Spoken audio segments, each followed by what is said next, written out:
a les necessitats dels més vulnerables, inclosos els petits estats i els territoris amb característiques especials.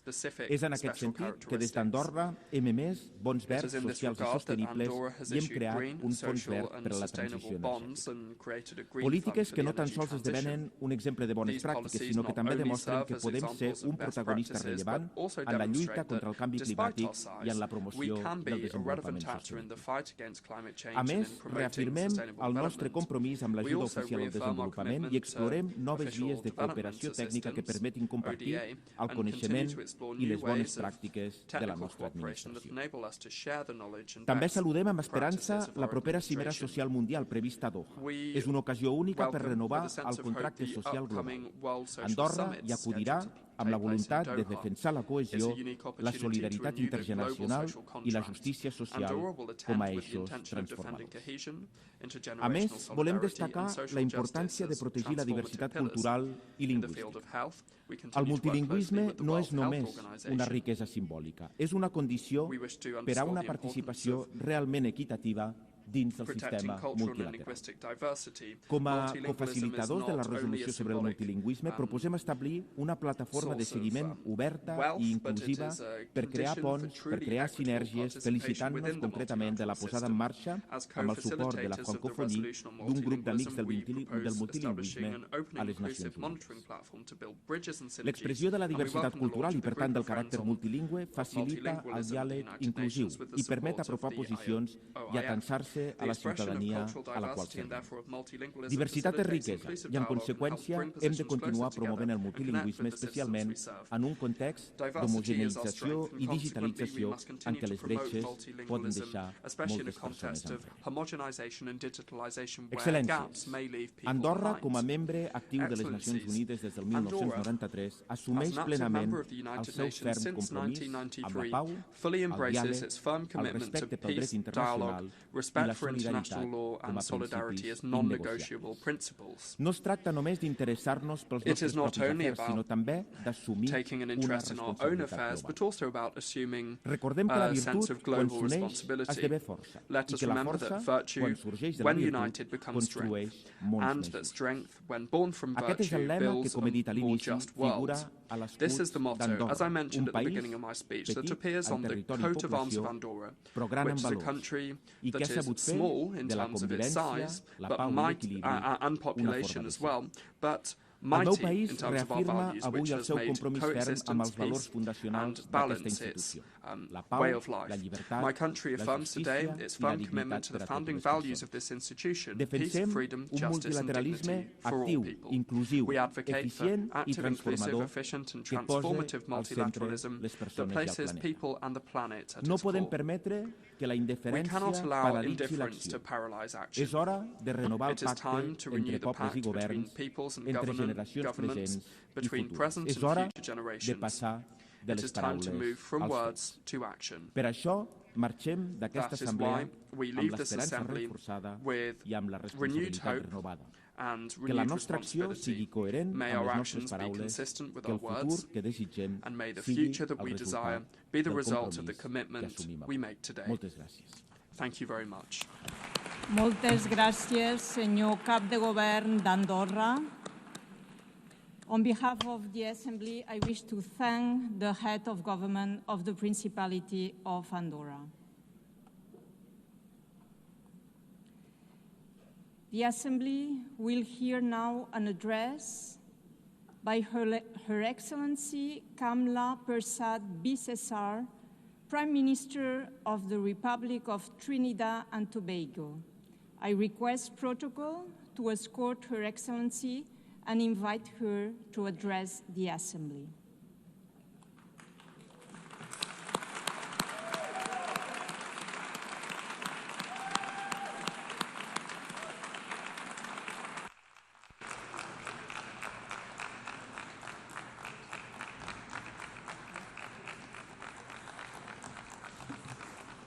Thank you all very much. Thank you.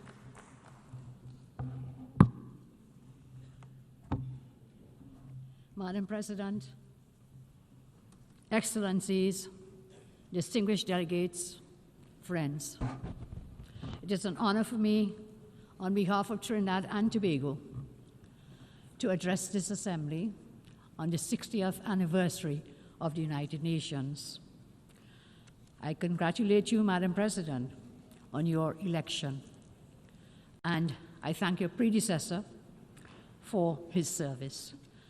Madam President, I'm very happy to see the escalator actually worked today. And I'm very happy to see the teleprompter is also working. So as I address you, thank you all very, very much. So I've had some blessings coming to the UN today. The UN has been much more than diplomacy. It is a lifeline to many countries, bringing education to classrooms, care to clinics, recovery to villages, and growth to fragile economies. On this milestone anniversary, we must face a very hard truth. The spirit of multilateralism is under strain, the effects of which has begun to undermine the foundations of stability and peace. Trinidad and Tobago confronts conflicts that seriously threaten our stability and peace. The notion that the Caribbean is a zone of peace has become a false ideal. The reality is, stop. No such peace exists today. For too many in our region, peace is not daily life, but an elusive promise, glimpsed and never grasped. In its absence, our citizens pay a terrible toll. In 2024, for example, Trinidad and Tobago, a tiny nation in the Caribbean of 1.4 million persons, we recorded 623 murders in 1 year last year. 41%, 100,000. That's about 40%, and many of them are gang-related. So the reality is, being a zone of peace is still an elusive dream that we're pursuing. In the last 25 years, we have had over 10,000 murders, which is equivalent to losing 1% of our adult population. Across Latin America and the Caribbean, homicides range from 20 to more than 60 per 100,000. President Trump's comments on the effects on countries of relentless narco and human trafficking, about organized crime, illegal immigration, are correct. Countries are not only defined by geographical borders, but also by cultural identities, religious beliefs, ethnic compositions, and, of course, legal structures. That is why, through legal immigration, persons are allowed entry because they fulfill the criteria to integrate into the existing population and to add value to their own lives as well as their adopted society at large. However, illegal immigration neglects all checks and balances and will only create long-term disorder, as most illegal immigrants will not be able to assimilate into their adopted societies. That inevitably leads to greater poverty, crime, and cultural antagonism. This, then, is not phobia. It is not hyperbole. It is simply the stark, naked truth. Small countries like mine, Trinidad and Tobago, suffers from illegal immigration. Because of the recent increased protections at the U.S. southern border, illegal migration of drug cartels and criminal gangs have been rerouted into the Eastern Caribbean, which is where my country is located. It is driving increasing gang violence, drug arms, and human trafficking. Efforts to repatriate illegal immigrants from Trinidad and Tobago from recent times has proven very difficult. Criminal syndicates are abusing asylum requests for refugee status. Therefore, Trinidad and Tobago is particularly grateful for the U.S. military presence in the Southern Caribbean. This has been very effective in inhibiting the innumerable activities of drug cartels within our country. While there have been objections to the U.S. military action against drug cartels in the Southern Caribbean, some objections from some countries, I state today, Trinidad and Tobago reminds the international community that unless forceful and aggressive actions are taken, these evil drug cartels will continue their societal destruction because they believe They believe affected nations will always unreservedly subscribe to morals and ethics and human rights and values, which they themselves blatantly flout. They do not adhere to those, and therefore we will fight fire with fire within the law. That is why we willingly supported the International Security Alliance announced by U.S. Secretary of State Marco Rubio, involving the U.S. and several countries in South America, and of course including Trinidad and Tobago, to combat drug trafficking in the hemisphere. Trinidad and Tobago, I say, is very committed to contributing our resources, as scarce as they may be, and our capabilities to this alliance, in line with the theme of this year's General Assembly, Better Together. The United Nations Office on Drugs and Crime, in its 2025 report, World Report, makes a very true, unmistakable fact very clear. The global drug economy destabilizes institutions, corrodes democracy, undermines development. That is a war without borders, measured in murdered children, measured in broken families, and measured in stolen futures. The cartels and the governments that enable them are taking us for fools. If left unchecked, gangs could replace governments, and states may stand in name only, but collapse in substance. Nowhere is this warning more explicit than in Haiti, our CARICOM neighbor, where armed gangs, political collapse, food insecurity have converged to overwhelm democracy and to create a protracted emergency. Today, Trinidad and Tobago wants to commend Kenya for leading the multinational security support mission in Haiti. Trinidad and Tobago also endorses the comments made by U.S. Ambassador Dorothy Shea on August 28, 2025, when she noted, and I quote, "The next international force must be resourced to hold territory, secure infrastructure, and complement the Haitian National Police in a parallel comprehensive approach which includes disrupting gang financing, arms trafficking, and other illicit flows, fueling instability. All is required to restore order. All is required to restore order in Haiti. As member states, consider the form of greater support as we urge the international community to support us, to support the United States, to support Panama's proposed gang suppression force, to allow the deployment of 5,500 member force to subdue the gangs and restore order in Haiti. The theme before us, as I said before, and we all know for today, better together. We go from principle to practice.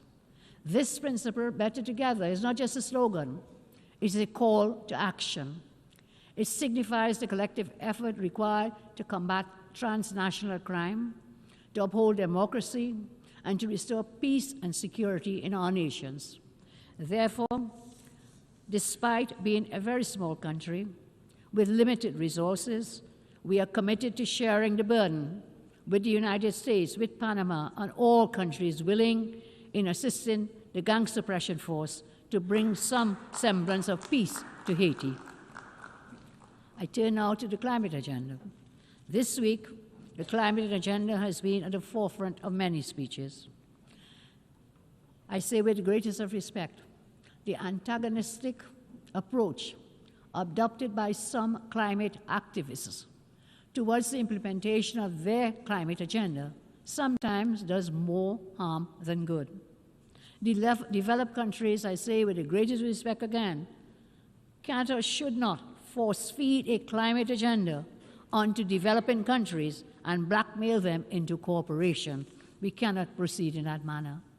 That is exactly what has been happening, where the access to financial systems, media platforms, new technologies, and development funding has been weaponized in order to coerce to force compliance with some climate goals. What adds insult to injury and to injustice is that many of the same developed nations actively supporting the imposition of aggressive climate agenda, actually achieve developed nation status and prosperity through highly environmentally destructive and polluted industries in the many decades gone by.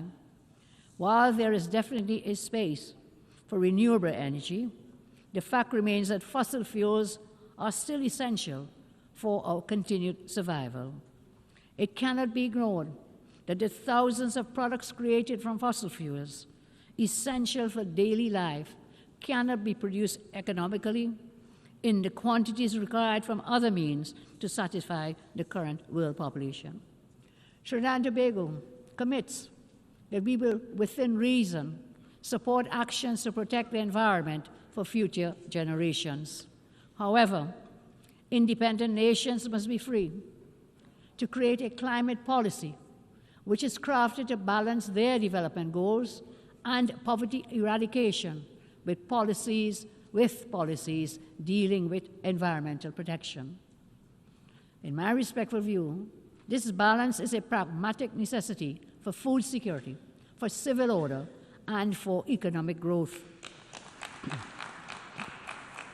As we progress, Madam President, into a multipolar world order, where power is diffused across regions, it will be impossible to coerce all actors to adhere to the current climate agenda being advocated.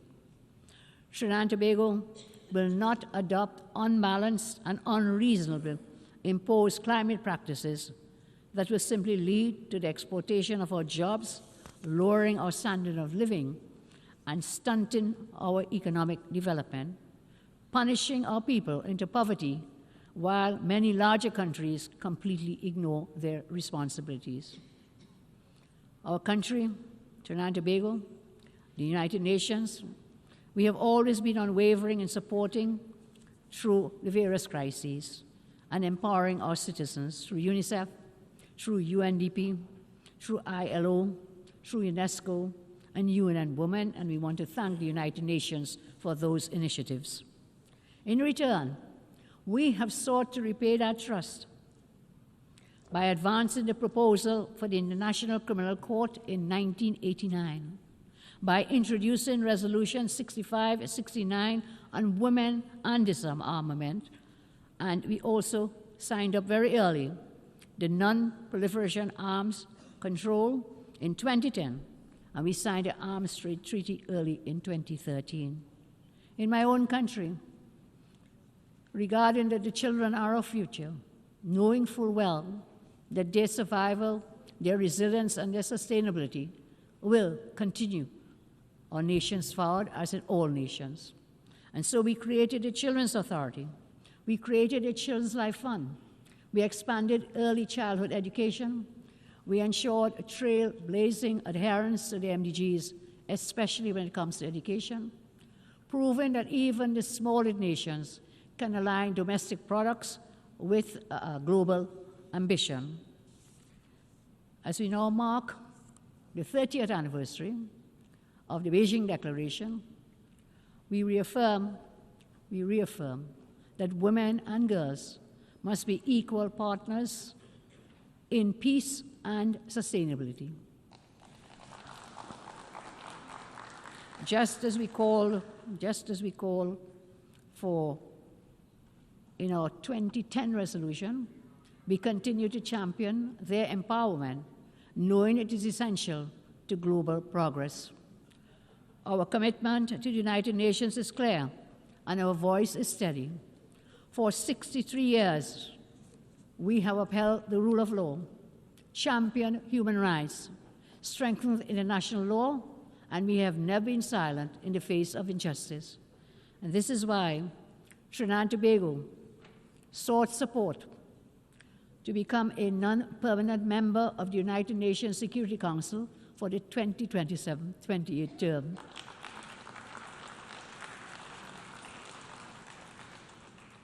We are happy that there was a non-objection to that, and we willingly take on the mantle on that United Nations Security Council for the coming year.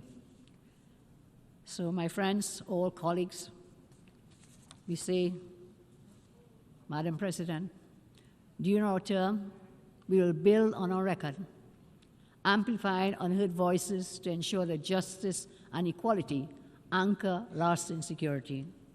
Madam President, colleagues, Trinidad and Tobago may be small in size, but we are large in conviction.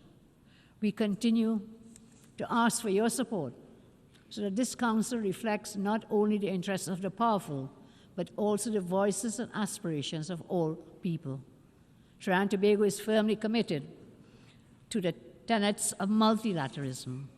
I want to take a moment to especially thank Saudi Arabia, the United Arab Emirates, Qatar, Turkey, Kuwait, Bahrain, Ghana, and all others who have been actively working with us to increase cultural and economic cooperation. The United States, Canada, the United Kingdom, India, China, and the European Union remain always reliable partners as they have been for decades. On this 63rd anniversary, let us agree to strive for greater cooperation, to strive for more openness to respecting free speech, and also at the same time respecting dissenting opinions. Over the past decade, there has been an inclination to cancel views that are not fashionable to dominating narratives. Today I ask, let us pledge to listen to each other with an objective mindset. Peace and progress can only be fulfilled through honest, sometimes uncomfortable decisions, and this is a place for that. This honest communication is even more important, as I said, in a multipolar world order, where military and economic power is now disseminated across the globe. Madam President, Trinidad and Tobago commits to the work of this body, not for conquest, not for power, but the sake of all humanity. I thank you very much, Madam President.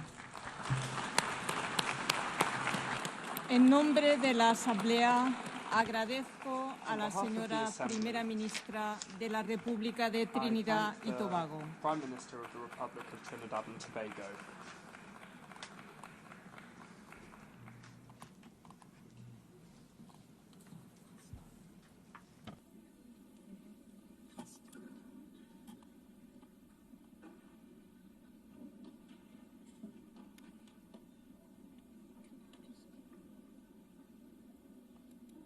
And now, the Assembly will hear an address by His Excellency Gaston Alfonso Brown, Prime Minister and Minister for Finance, Corporate Governance and Public-Private Partnerships of Antigua and Barbuda.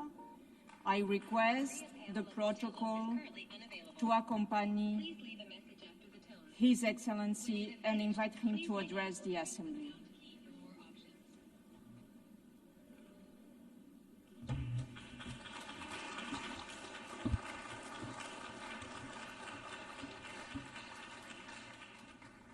Madam President, Secretary General, Excellencies, Antigua and Barbuda speaks as a small microstate on the front line of the climate crisis, exposed to grave shocks and with restricted access to affordable financing. The fact that my country's economy is among the fastest growing in the Caribbean and enjoys a high level of human development, it owes little to the global financial system, and even less to the global effort to curb climate change. While there have been some benefits, neither have helped to achieve the transformation that they promoted. Yet, my people know that a brutal hurricane could destroy the progress that they have achieved in just a few agonizing hours. We have lived this reality before. Each year, we fear we may live it again. Therefore, while my small country readily agrees that the nations of this world would be better together, as this year's theme proclaims, we must also remind this Assembly that 80 years after the Charter, Madam President, our world is at an inflection point. A retreat from multilateralism, from the tenets of international law, and from respect for human rights and freedoms warns us that we have reached a pivotal point. The conflicts we witness, the disregard for human life, the refusal to lay down arms and engage in dialogue, the disrespect, neglect of the poor, the small and vulnerable, these trends sketch a dystopian future, more divided than together. This, then, is precisely the moment to resummon all nations to the purposes and principles of the Charter set down 80 years ago. Without international cooperation, universal peace will not be achieved. What humanity needs at this time is not only peace, but compassion, solidarity, justice, and love reigning in our hearts. The climate crisis is not a weather forecast, certainly not for small island states.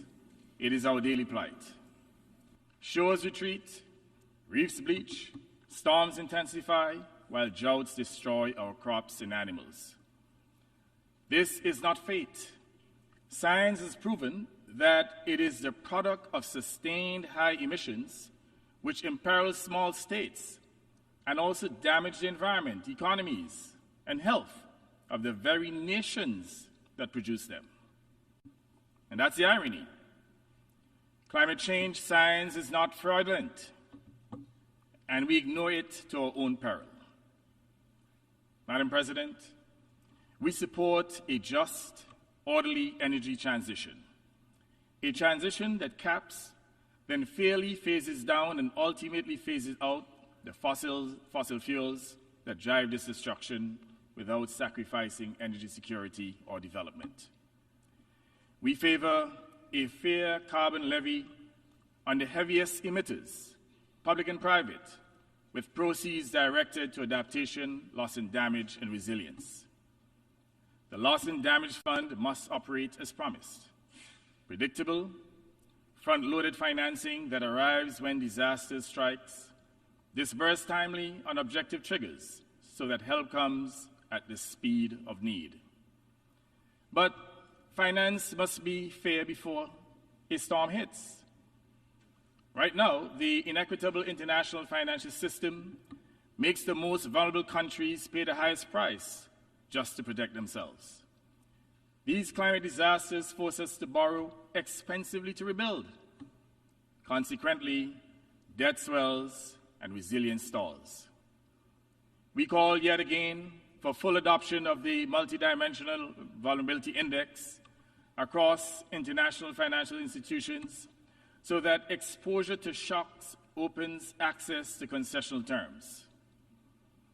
Lending should match climate horizons, long repayment periods, low fixed rates, sensible grace periods, and climate-resilient debt clauses that automatically pause payments after verified shocks.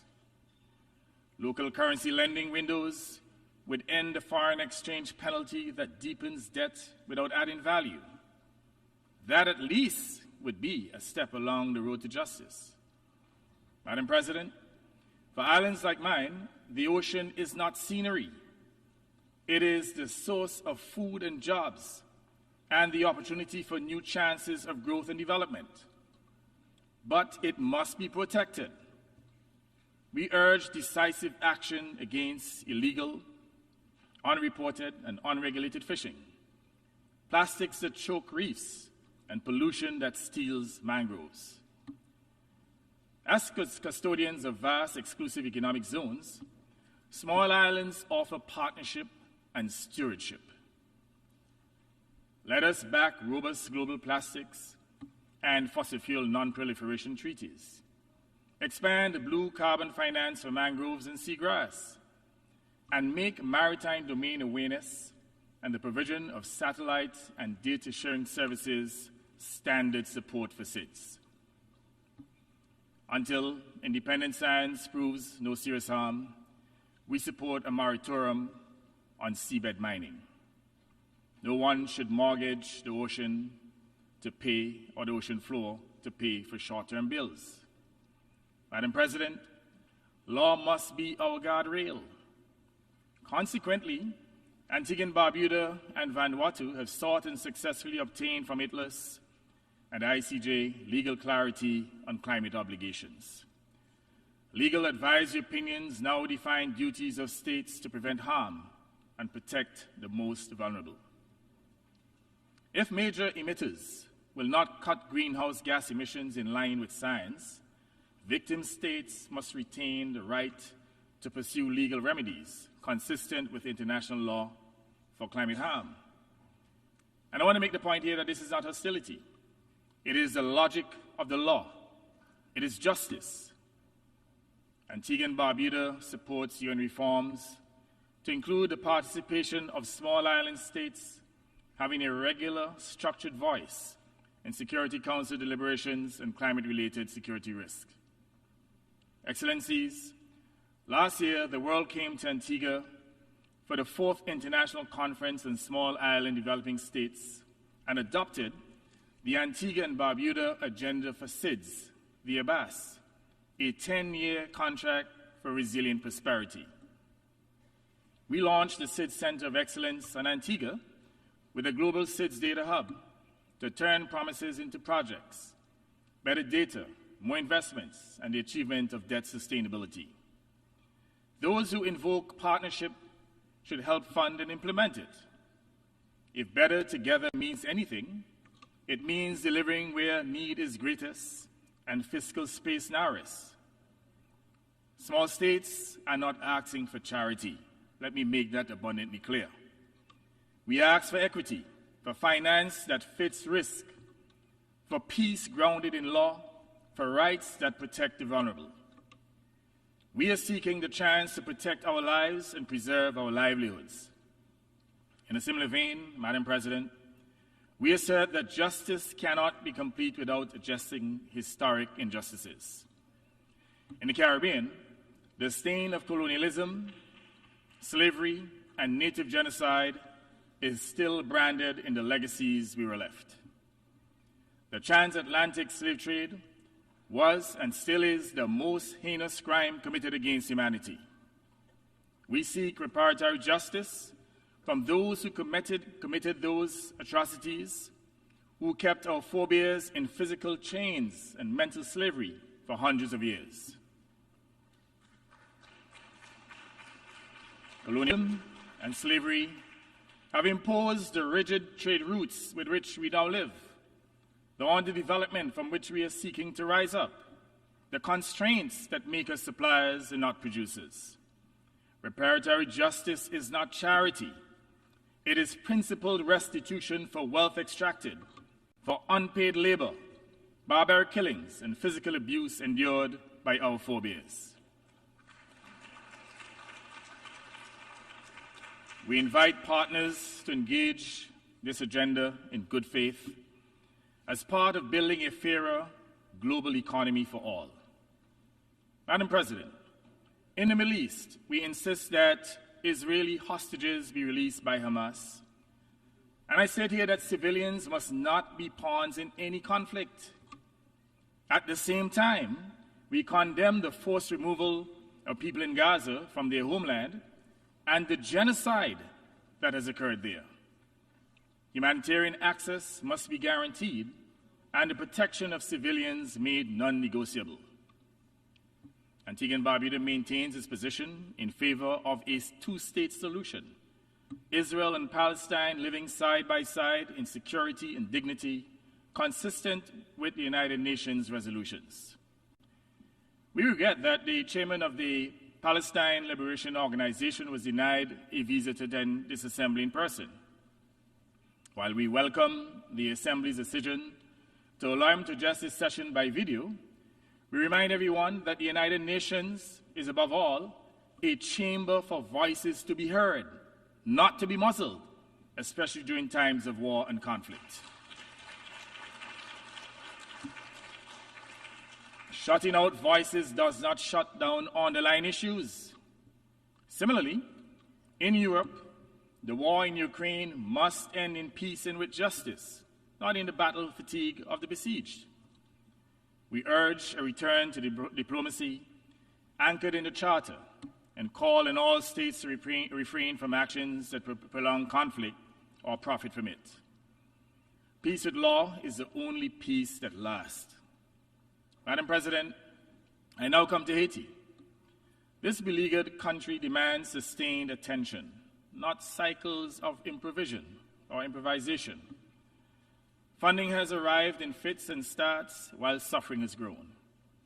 We support a single Haitian-led plan, executed under a single Security Council mandate and financed through a single transparent Haiti fund, aligning United Nations, the Organization of American States, and the Caribbean community behind one budgeted program with public accountability. Disbursements should follow results such as roads retaken from gang control, extortion stopped, arms and illicit finance interdicted, civilians protected, and essential services restored. Haiti needs one mandate, one Haitian-led plan, one fund, accountable and transparent. We urge every member of the Security Council to support the proposed resolution on increased security assistance for Haiti that is now before it. Action is long overdue. The Council must act to help Haiti and its long-suffering people. Madam President, we also address the conduct of counter-narcotics operations in the Caribbean Sea. Without judging facts not before us, including reports of lethal incidents off the coast of Venezuela, we restate a simple principle. The fight against drug trafficking must rest on cooperation and law. Interdictions should proceed under clear legal authority and rules of engagement that minimize risk to life, respect for sovereignty and the law of the sea, and prompt information sharing and review. Whereas Antigua and Barbados stands ready to work with all partners against traffickers, we are concerned with the buildup of military assets, including a nuclear submarine indicating the possibility of military conflict. We remind everyone that our hemisphere should be respected as a zone of peace, not a theater of military conflict. Madam President, we also address Cuba. For more than 6 decades, the Cuban people have lived under a suffocating trade embargo, and Cuba remains listed by one country as a state sponsor of terrorism. Now, we all know that that classification is a hoax. It is in our hemisphere's interests to move towards normalized relations consistent with sovereign equality. Normalization is not a concession. It is a pathway to dialogue and to fashioning a way forward that ensures regional stability through negotiated binding agreements.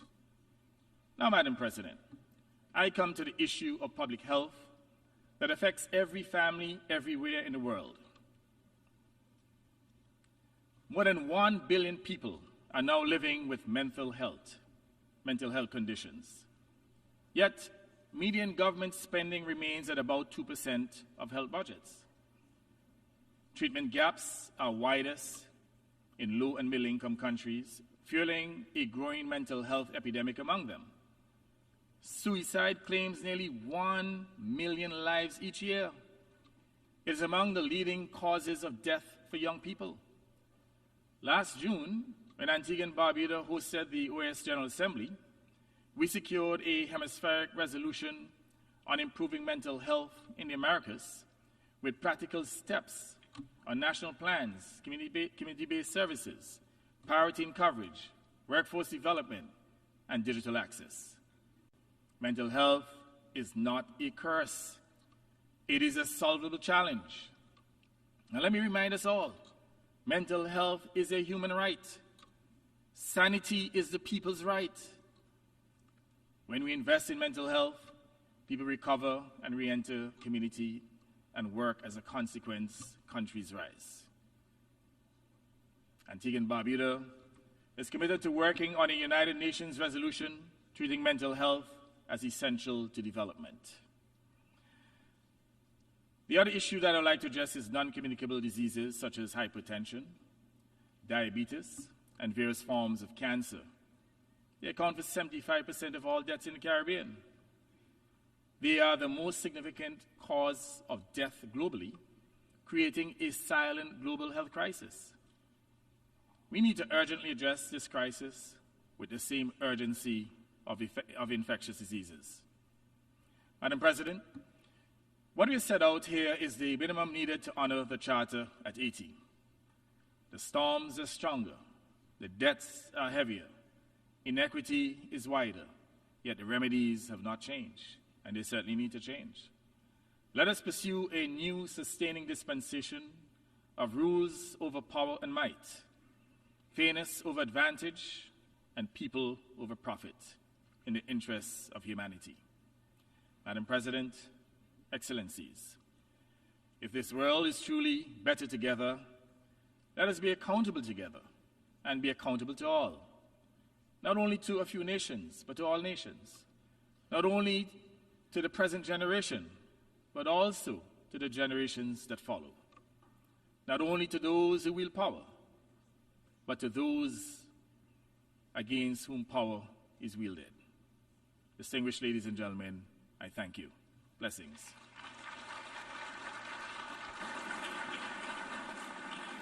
On behalf of the Assembly, I wish to thank the Prime Minister, Minister of Finance, Corporate Governance and Public-Private Partnerships of Antigua and Barbuda.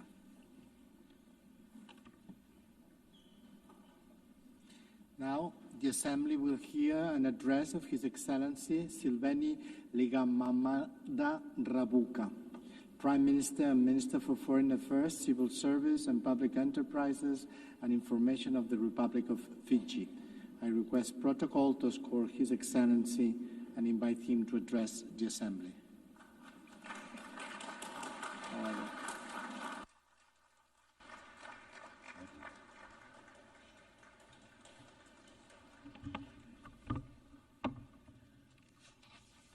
Thank you.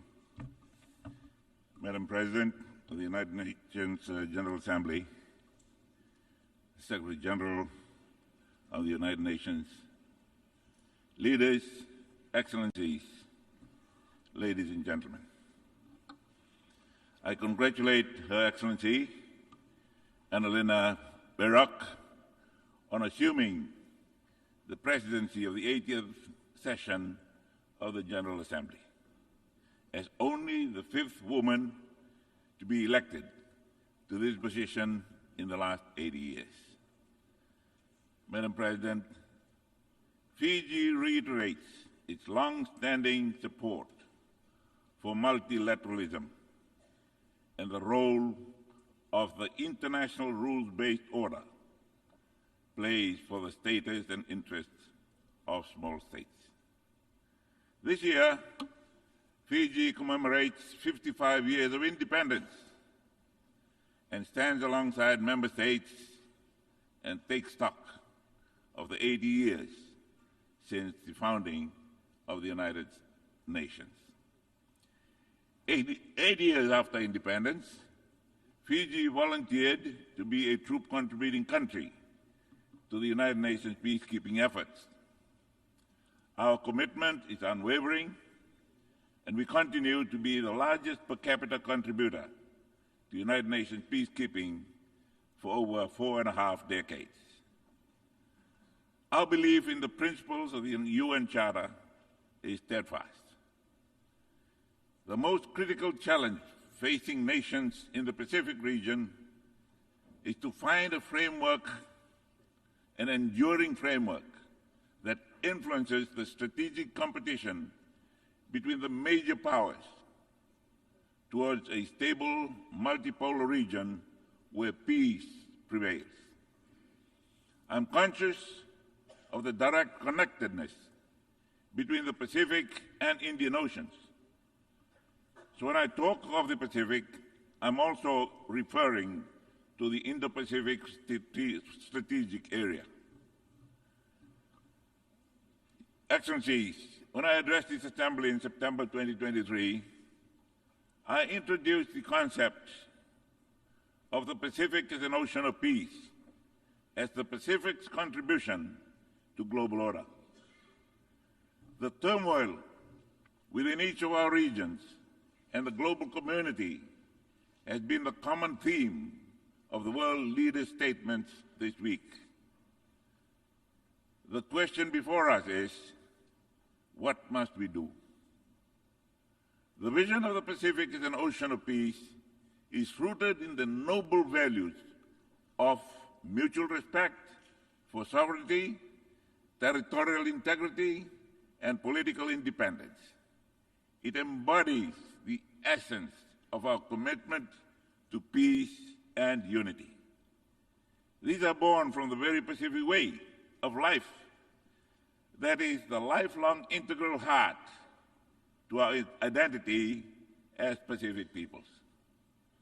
It is my honor to announce that the leaders of the Pacific at the Pacific Leaders Meeting held 2 weeks ago adopted the Ocean of Peace Declaration at the Pacific Island Leaders Meeting under the able chairmanship of the Solomon Islands Prime Minister, the Honorable Jeremiah Manele, on Thursday, the 11th of this month. In so doing, the Pacific leaders have declared and claimed the right of our people to peace. The concept of peace comes from deep within our faith in God, the God of peace and justice, that finds its own expression in our own Pacific way. The Pacific way was a phrase coined by Fiji's first Prime Minister, the late Sir Kamisesa Samara, in his first speech in this hall in 1970, to describe the calm, conciliatory, and orderly moves to independence by Pacific Island states.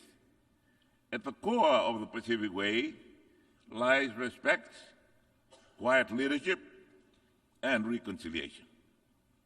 It is not a coincidence that Chapter 6 of the UN Charter is entitled The Pacific Settlement of Disputes, Article 33 to 38. This concept, therefore, sits snugly with this year's theme, Better Together, 80 years and more for peace, development, and human rights. If we must be better together, we need prolonged peace everywhere. Peace is the absence of fear and troubled hearts. Peace is the starting point. It is how things are held together and is the end state. The Pacific knows the value of peace as we had lived through the horrors of its absence. Our ocean, its diverse and vibrant lands, had been a theater of the 2 world wars and a testing ground for the world's most dangerous weapons. Its impacts are still felt and seen today. It is our expectation that the Ocean of Peace Declaration is seen as a platform that spurs on the evolution of our region's long-standing commitment to peace and prosperity. Much has been said in this forum about conflict during the past 80 years, including those raging today. I urge and pray for balanced considerations. We look at how these conflicts started and by whom, be it in Ukraine, Gaza, or elsewhere. What is the motive that those that started these wars? What have they done to try to end it, if any? In our prescription for a solution based on history, on truth, on fairness, Madam President, we cannot be talking about ending the war without guaranteeing Israel its right to peaceful existence, nor the peaceful existence of the Ukrainian people. For peace, we collectively have a responsibility to seeing this is done.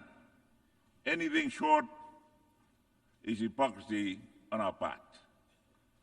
Building peace and sustaining it in the next 80 years demands of us to be truthful as the first necessary step, that our aim must be for the dignity of peoples on all sides of the conflict. We cannot be selective with truth. Doing to others as we want others to do unto us is a must. If peace, sustained peace, is to be part of the new world order in the next 80 years. Falling short of this might be a reason the United Nations is not delivering at capacity. Excellencies, sustainable peace is neither built overnight nor by any actor alone. Progression from cold to warm peace demands faith, courage, and a strong will. The cost of building peace is usually high, yet the cost of its absence is higher. If we hope to realize the full promise of the UN Charter, we must tackle the root causes of instability with the same urgency as we do their consequences. This must start with truth, its understanding and acceptance, however difficult this might be. Without truth, our words are hollow. Our efforts destroy the very outcomes we desire. History plays a big part. In our pursuit for peace, we must pursue this on the right side of history. Those are not abstract observations, but informed by Fiji's experience of 45 years in international peacekeeping engagements where I was a peacekeeper. This is underlined by the Ocean of Peace principle to promote peace as we have done since World War II, and especially during the recent 4 decades in the Middle East region. Our diplomatic engagements are informed by these principled understandings.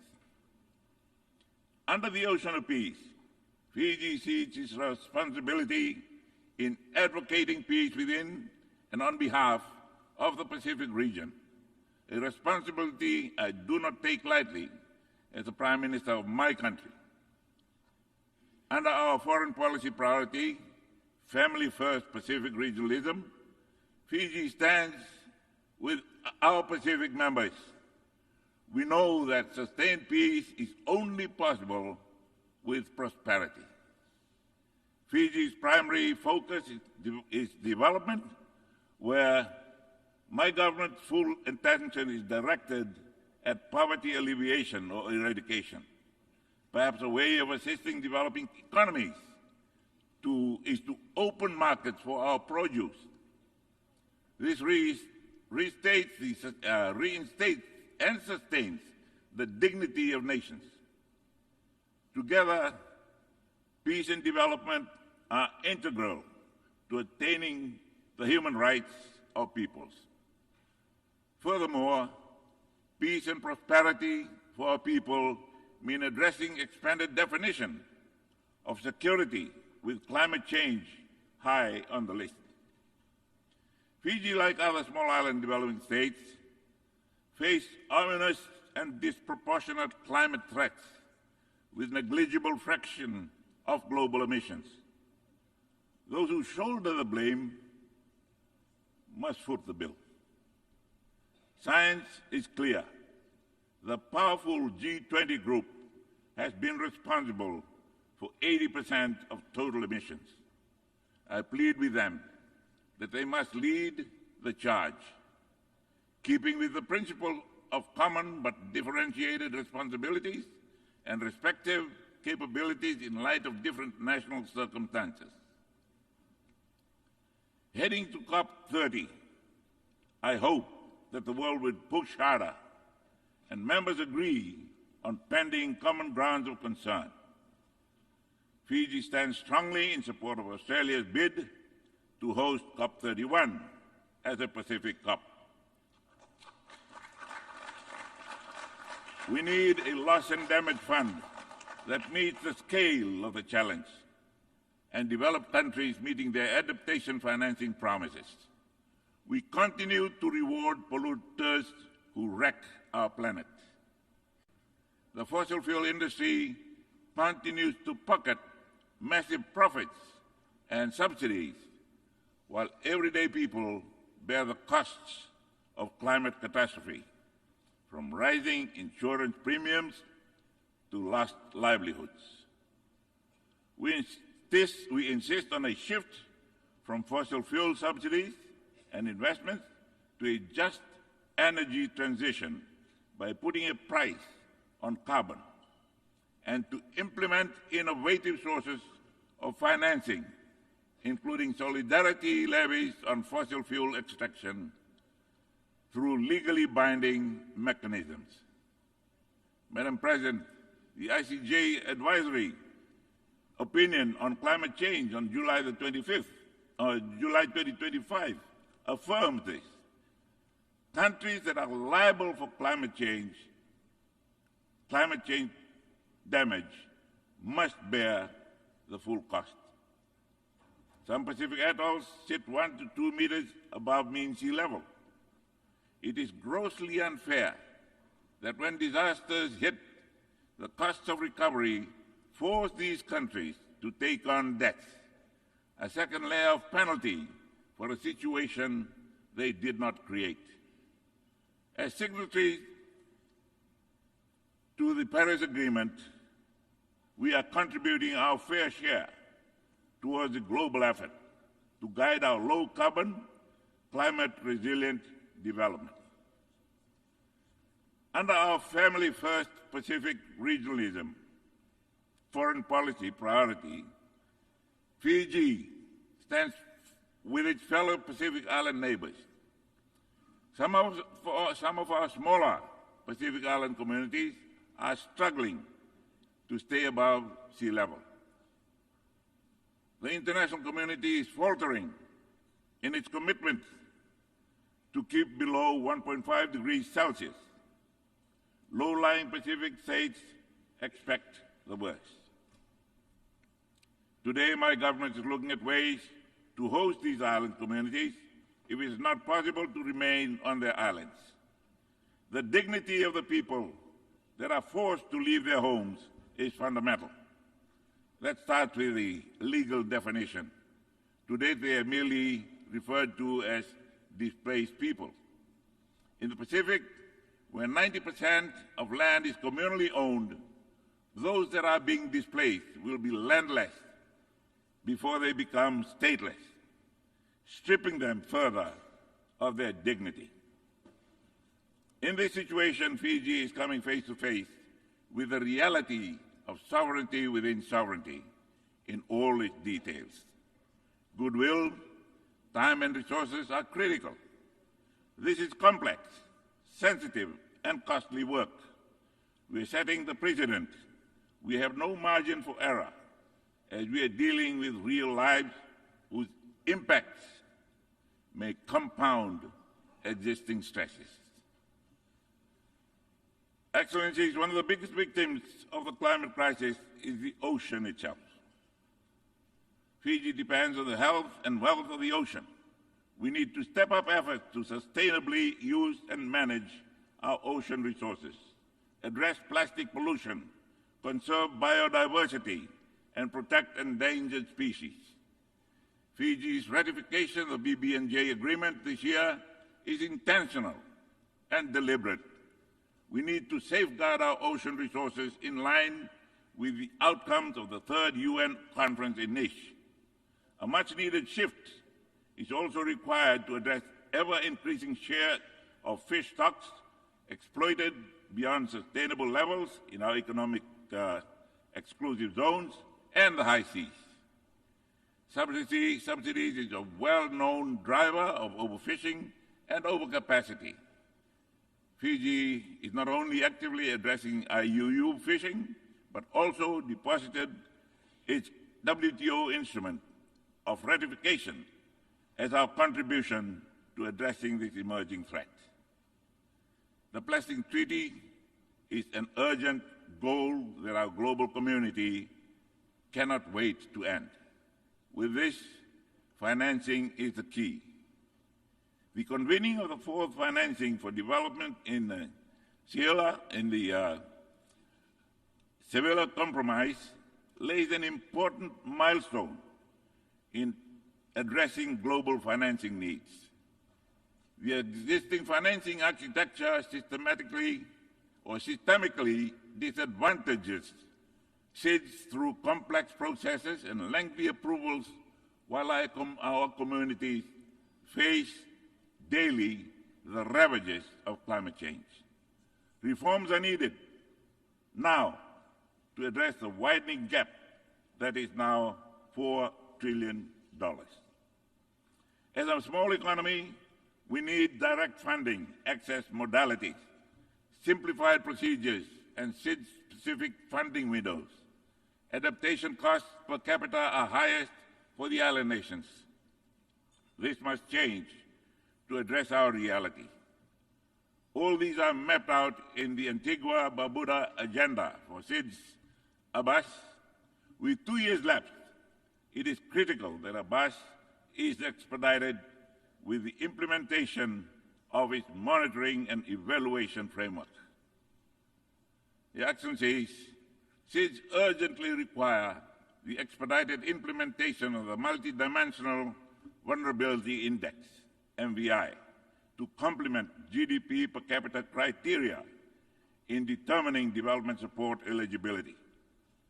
SIDS have championed the MVI because of its direct relevance to overcoming the institutional blindness that has long ignored the reality of our unique circumstances and structural vulnerabilities.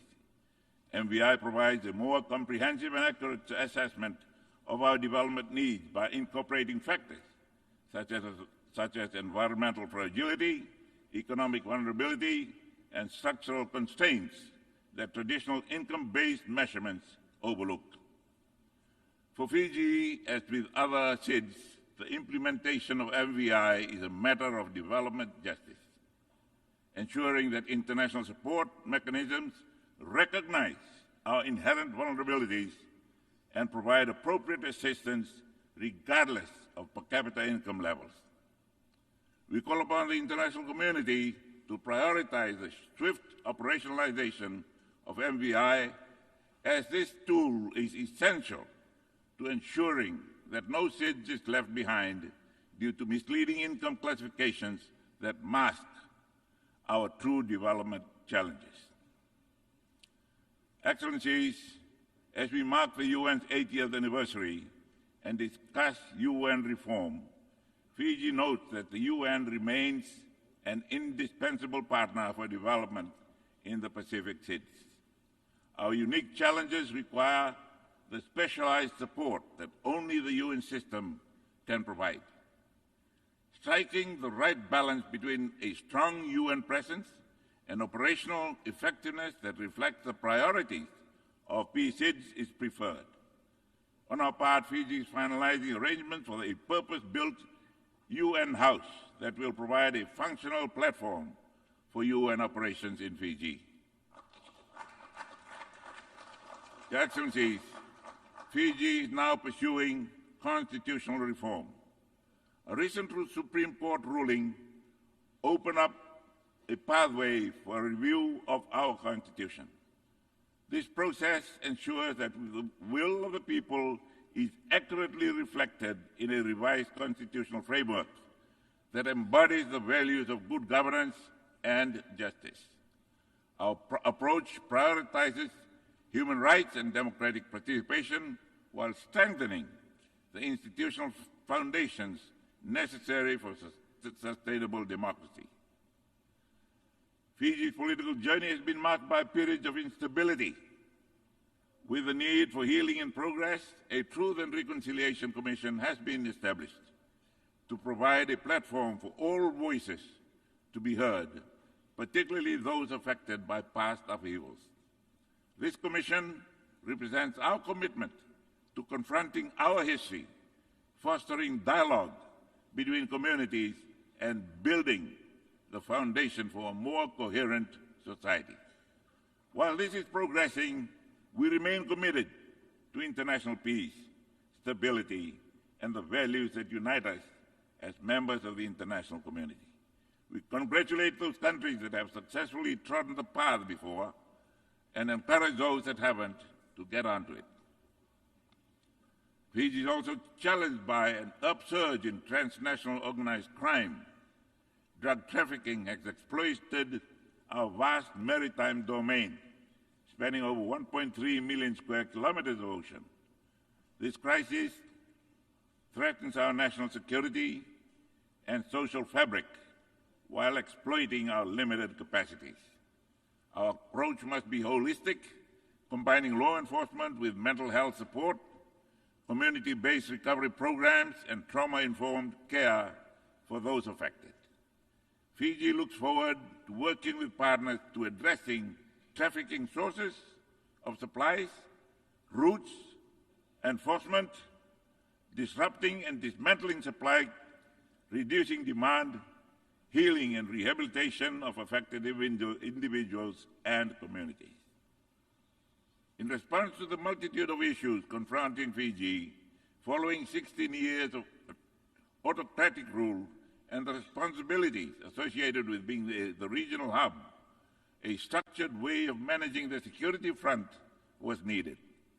Fiji launched its national security strategy in June of this year. This came at the back of Fiji's first ever foreign policy white paper and national vision document. The strategy serves as the framework to safeguard Fiji's national security interests in an increasingly complex security environment. Further, the strategy embraces the tenet of regionalism in the 2050 Pacific Strategy for the Blue Pacific that also promotes prosperity, human rights, and cooperation with partners. Additionally, Fiji confronts a non-communicable disease pandemic that poses one of our greatest public health challenges in years. Our response strategy aligns with the SDG goals 3 and 4, embracing linked approaches to ensure right lifestyle choices, accessible and quality care, and scaling up healthcare workforce. We are fostering public and private partnership to leverage innovation, expertise, and resources to reduce premature mortality from NCDs by 1/3 by 2030. A health-first approach is necessary for national growth and resilience. Excellencies, for a small economy, we need all hands on deck. Fiji needs or recognizes the potential of our diaspora community of approximately 300,000 Fijians worldwide. Their remittances exceed $1 billion in 2024. Optimizing this capacity through an appropriate strategic framework will enhance their engagement as partners in national development. I believe that distance does not diminish citizenship, and their expertise and networks are bridges and catalysts for growth and global reach. Fiji welcomes the convening of the Second World Summit for Social Development to be held in Doha in November of 2025. This is a useful platform to address pressing social challenges that disproportionately affect SIDS and the Global South. The summit is an opportunity to renew our collective commitment to ensuring that social progress remains at the heart of our development efforts. Excellencies, as we stand at this juncture of human history, Fiji calls on all member states, on all of us, to embrace with far greater commitment the values which is the foundation of the United Nations. This is a defining moment. We cannot compromise on truth, love, faith, and justice. What hope do we have for the next 80 years if we lose our principles? Peace on earth and goodwill to all men came at a price. Our wisdom is in not having to keep paying that price because we abandoned the values that was the United Nations. We must act with urgency and with purpose at this moment in history as history demands. Our shared humanity depends on our courage to act as one. In those values, you will find Fiji standing with you. Thank you. God bless us all.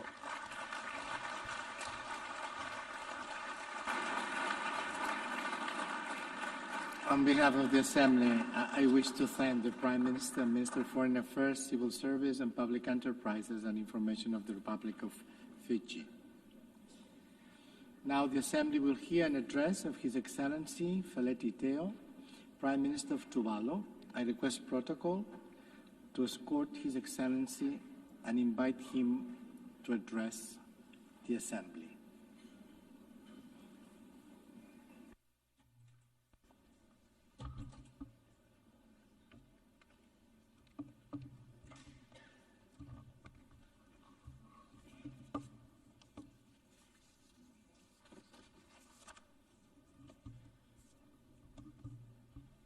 President, Excellencies, distinguished delegates, I am indeed honored to once again address this august assembly as the Prime Minister of Tuvalu.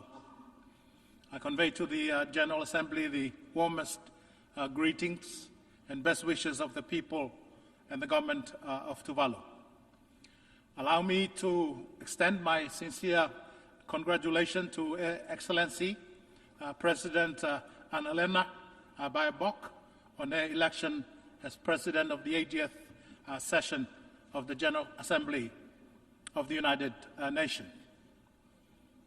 I assure President Baerbock of my country Tuvalu's full support of her presidency. Allow me also, Mr. President, to express my sincere gratitude to the outgoing President, His Excellency Philemon Yang, for his exemplary leadership over the past year. Mr. President, let me also express Tuvalu's heartfelt congratulations to the entire United Nations family for this historic milestone of 80 years of existence. For 8 decades, the United Nations stood as a steadfast pillar of peace, a champion of multilateralism, and a beacon of hope for humanity. The UN's enduring presence is a testament of the transformative power of unity and the remarkable achievement made possible when nations join forces in a spirit of cooperation and unity of purpose. Tuvalu takes enormous pride in its membership of the United Nations, especially as it celebrates its 25th anniversary of UN membership this month. Mr. President, the occasion of the 80th anniversary of the United Nations should and must be a moment of reflection and re-envisioning to ensure the United Nations remains true and faithful to the objective of its foundational document, the UN Charter. Despite our historic achievement, we continue to witness conflict, persistent human rights violations, and development setbacks. These challenges run counter to the principle of the United Nations Charter and serve as a stark reminder that our quest for peace, justice, and sustainable development remain incomplete despite the maturity and the advanced age of the United Nations. That is why, Mr. President, Tuvalu fully supports the Secretary General's UN 80 initiative to make the UN more effective and impactful for the millions of lives that depend on it. Mr. President, I commend and applaud the selection of the theme Better Together, 80 Years and More for Peace, Development and Human Rights. The theme is both timely and fitting, considering the persistent challenges to global peace and security and to multilateralism. The notion of better together underscores the power of unity and working together despite the differences amongst nations, because true progress can only be realized when the limiting factors to our common objectives and goals are adequately addressed. The achievement of peace, security, and sustainable development hold little value if the poor and the most vulnerable are left behind. I therefore commend the President's pragmatic vision in guiding the direction of this important milestone session. Mr. President, climate change and sea level rise remain the greatest security threats to Tuvalu, and they continue to be the top development and security priorities for Tuvalu. Climate change and sea level rise are multidimensional and cross-cutting development issues that impact and challenge not only the future statehood and sovereignty of Tuvalu, but also the fundamental and the integral quality of lives of the people of Tuvalu in terms of food and water security, land security, and economic security and prosperity. Tuvalu continues its strong international advocacy for the special case of Tuvalu as the most vulnerable of the most vulnerable countries to the impact of climate change, especially climate-induced sea level rise. Towards that objective, Tuvalu has been vocal and active in its efforts to future-proof its statehood and sovereignty by seeking to influence state practices and international law as they relate to the impact of climate change and sea level rise on statehood continuity and the permanency of properly demarcated maritime boundaries and the right to the resources therein pursuant to the UN Convention on the Law of the Sea. Tuvalu has also taken bold and unilateral actions in this regard.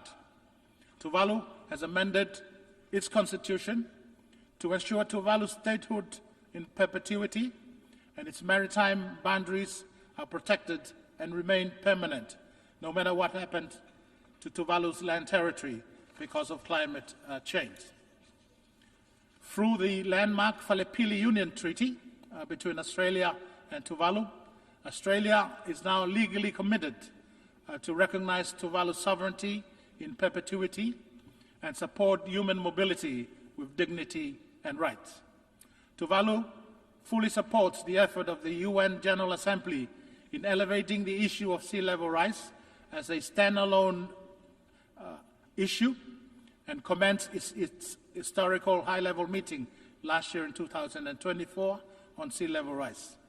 Tuvalu welcomed the decision of the UNGA this year to convene another high-level meeting on sea level rise next year at its 81st session in September 2026, with the view to consider a UN declaration on sea level rise. The journey towards the UN summit on sea level rise next year must be a turning point, securing long-term commitments so that islands, nations like mine, are not left to confront the prospect of irreversible loss and damage. For the anticipated UN Declaration on Sea Level Rise, Tuvalu strongly advocates the inclusion in the declaration of the following matter. First, the affirmation of statehood continuity and the permanency of maritime boundaries amidst the climate crisis as a principle of international cooperation. Secondly, promote secure, organized, and dignified pathways for human mobility. Thirdly, support the safeguard of culture and heritage of affected communities. Fourthly, deliver innovative and rapid financing to enable adaptation journeys of the most vulnerable. And fifthly, ensure access to knowledge data and science to inform strategic planning, enhance resilience, and foster global cooperation.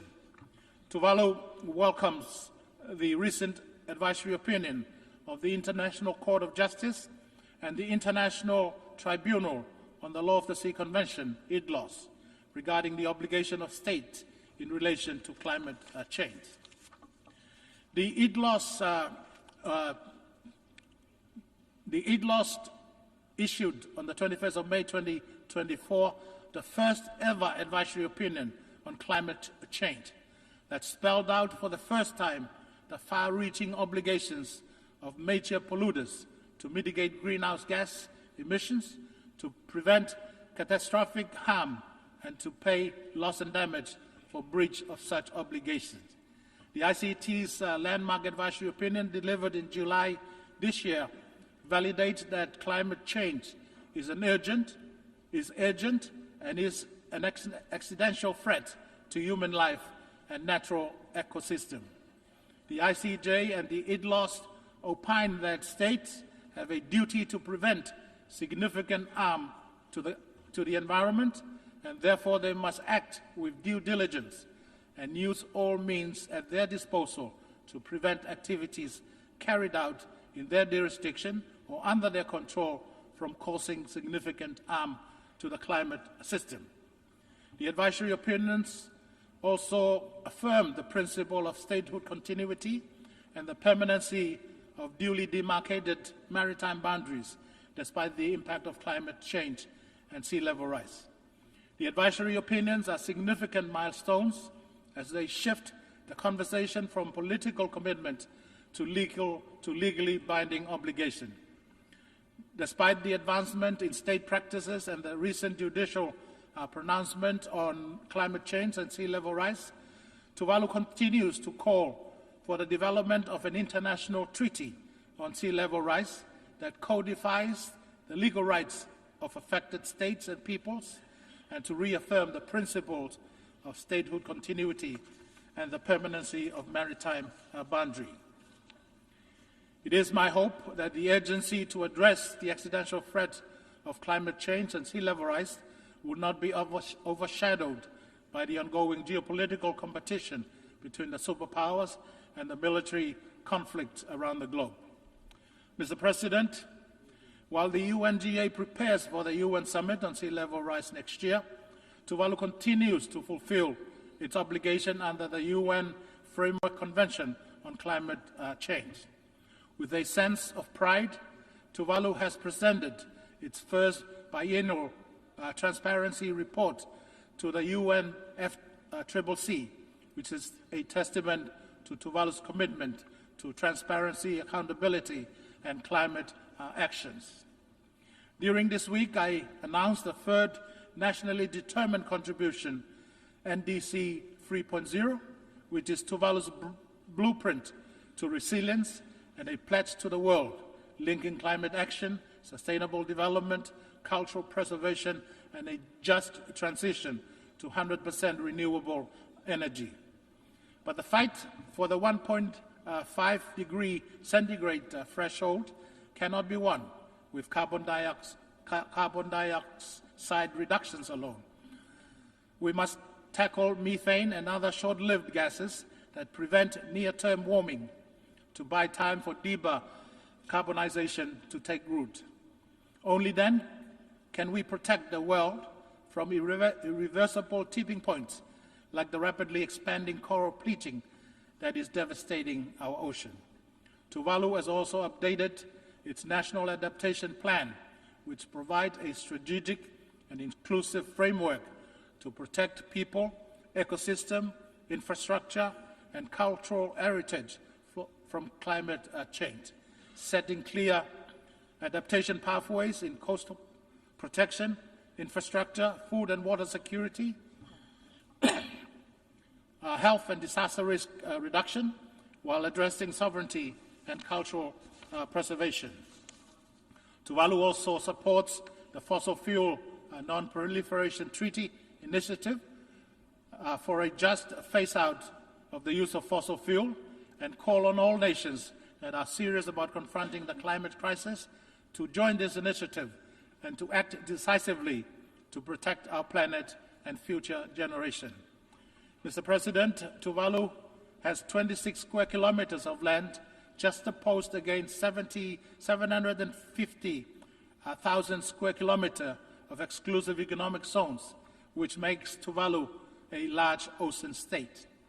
As such, the ocean is the lifeblood of our economy. The ocean defines our culture and heritage, and the ocean is our very source of existence. As custodian of the Pacific Ocean, Tuvalu reaffirmed its commitment to conserve and sustainably use the ocean, seas, and marine resources. To that effect, Tuvalu is in the process of developing its first ever national ocean policy, not only to coordinate and guide the implementation of our commitments under SDG 14, but to also discharge our obligation to save and keep our ocean healthy. Mr. President, Tuvalu has ratified the BNJ agreement, which has achieved the requisite 60 ratification threshold to bring it into force. Earlier this year, Tuvalu joined the global community in Nice, France, for the third United Nations Oceans Conference. In that gathering, Tuvalu joined the Ocean Rise and Coastal Resilience Coalition, which aims to support coastal cities by planning and implementing the transformation required to address sea level rise. The Nice Ocean Conference reminded us that the fate of our ocean cannot be separated from the fight against climate change and sea level rise. The commitment made in Nice must be carried forward with resolve, including through strengthened partnership and predictable financing that empower frontline community to conserve and sustainably use the ocean on their own terms. In recognition of the need for a holistic approach to peace and security, the Pacific Island leaders this year endorsed the Pacific Blue Ocean of Peace Declaration, an initiative that aims to elevate the peace dimension of regional security and promote a Pacific-led vision of stability and resilience. Tuvalu is also proud to announce its firm commitment to co-facilitate the Ocean Pioneers Coalition with France and Panama, and that Tuvalu has joined the Friends of the Ocean and Climate, which is an informal and inclusive group to advance ocean climate actions and discourse.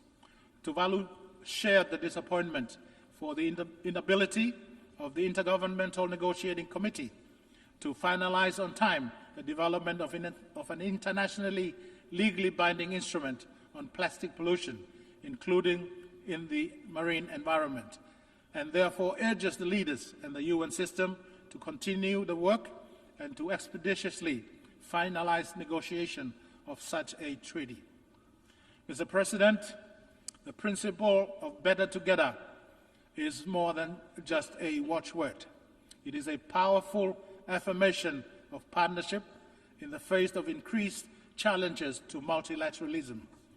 The Antigua and Barbuda Agenda for SIDS, ARBAS, and the Samoa Pathway, and the Pact for the Future are key development frameworks founded on this shared conviction that aligns with SDG 17. Genuine and durable partnership is not a choice, but a necessity.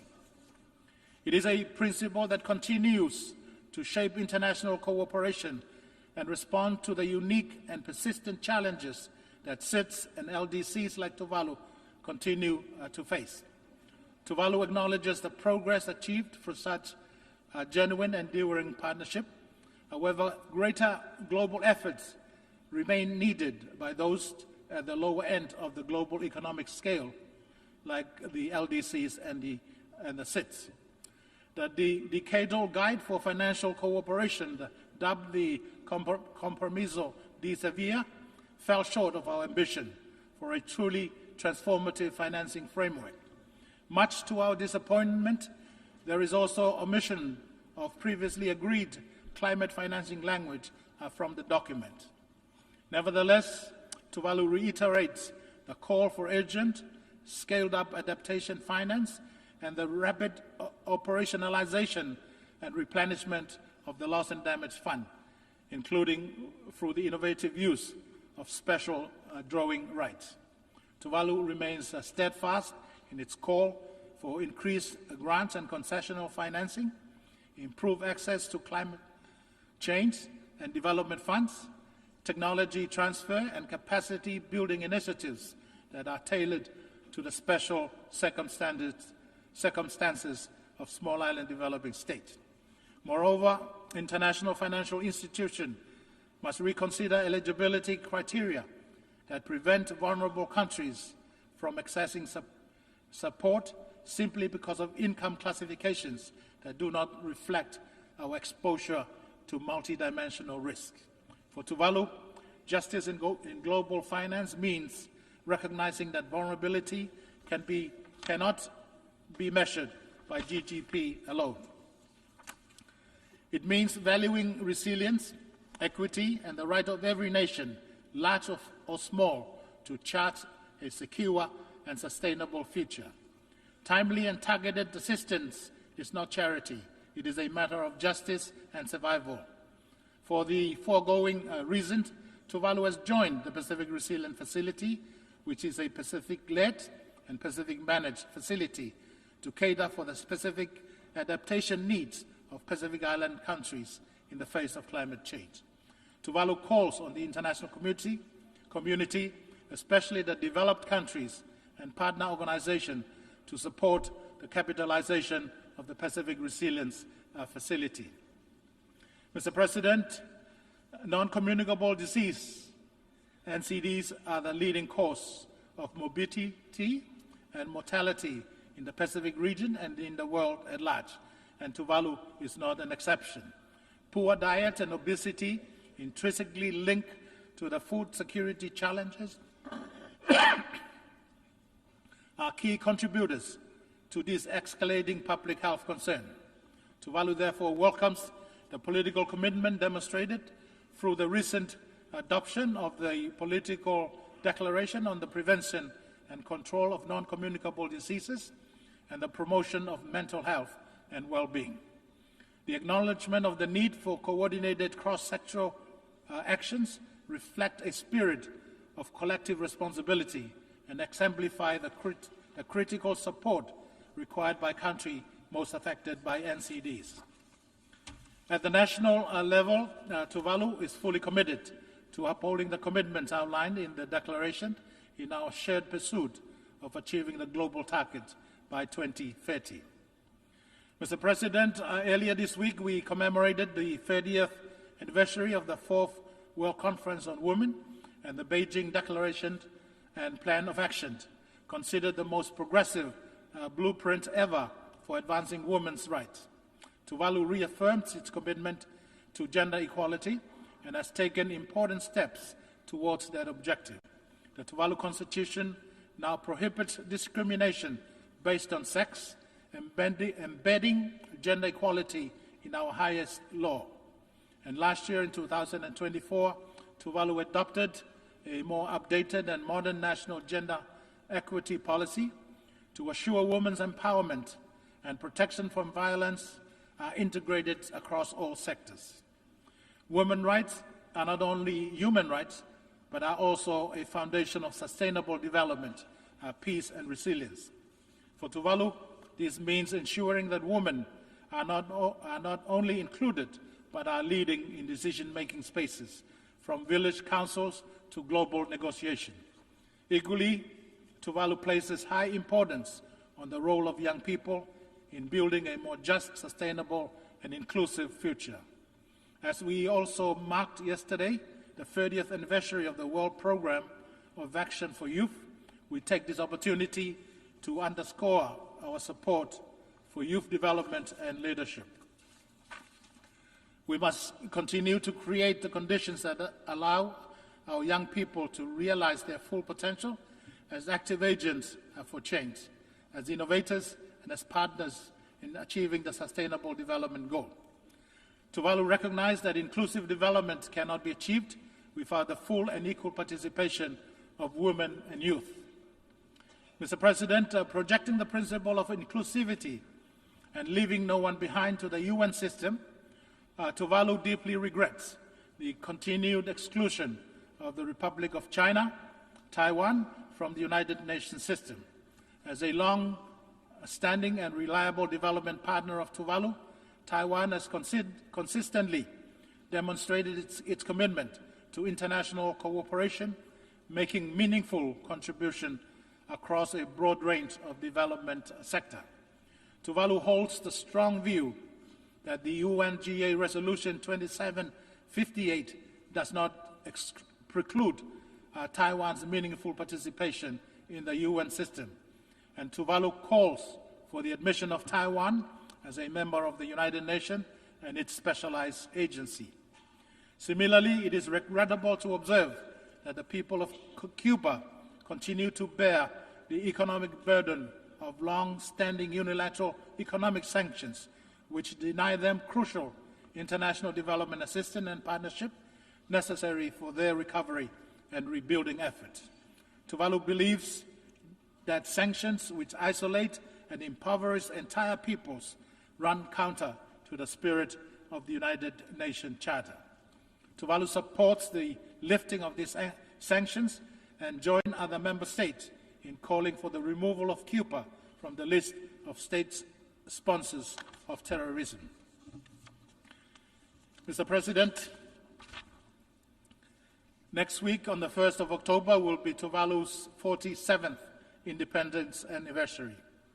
Though the birth of Tuvalu and the United Nations are a generation apart, Tuvalu remains grateful for the privilege of being a member of the United Nations and to have engaged and collaborated with the UN family of nations in our common pursuit of advancing the vision of this session, Better Together, 80 years and more for peace, development, and human rights.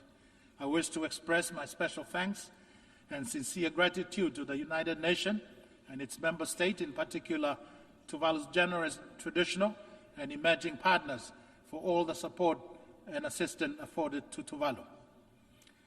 Mr. President, in closing, as we engage and interact during this historic session of the General Assembly, we should do so with the full awareness of the complex and formidable challenges that confront our international community. Yet history has shown us that no challenge is insurmountable when we face it together, in solidarity and in unity of purpose. I therefore call upon all members of State of the United Nations family to move forward in unity, guided by our shared purpose and common mission. Let us remain steadfast in upholding the principle of the United Nations, our Charter, which continue to inspire and give meaning to the vision of this session. While progress may not have come as swift as we desire, it is far more meaningful when it is achieved collectively. For indeed, when we stand together, united in principle, in purpose, and in resolve, we not only achieve better outcomes, but more enduring, equitable, and just outcome. I thank you, and as we say in Tuvalu, Whakawhitailasi, Tuvalu Moderdua, Tuvalu for God. Thank you.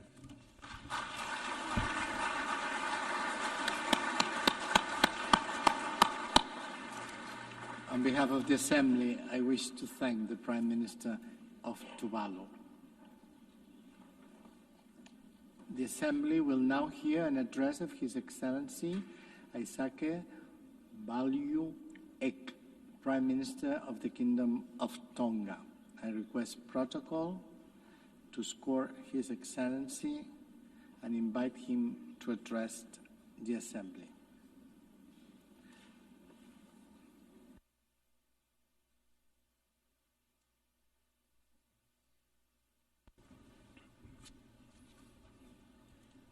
Tapu moe o tua mafi o ko whio i Taulotolotonga. Distinguished heads of state and heads of government, His Excellency Mr. Antonio Guterres, Secretary General of the United Nations, His Excellency Ms. Annette Baerbock, President of 80th United Nations General Assembly, distinguished delegates, distinguished ladies and gentlemen. Mr. President, allow me at the outset to bring warm Malolele greetings from His Majesty Government and the people of the Kingdom of Tonga. It is indeed with profound honor to address this esteemed Assembly at its 80th session. First, I wish to congratulate Your Excellency on assuming the esteemed presidency of the 80th session of the United Nations General Assembly. We commend you, President Honorary-Election, to preside over this session, and we pledge our full support to your leadership. I take this opportunity to also thank your predecessor, His Excellency Pheromoniang, for his able leadership throughout the durations of his mandate.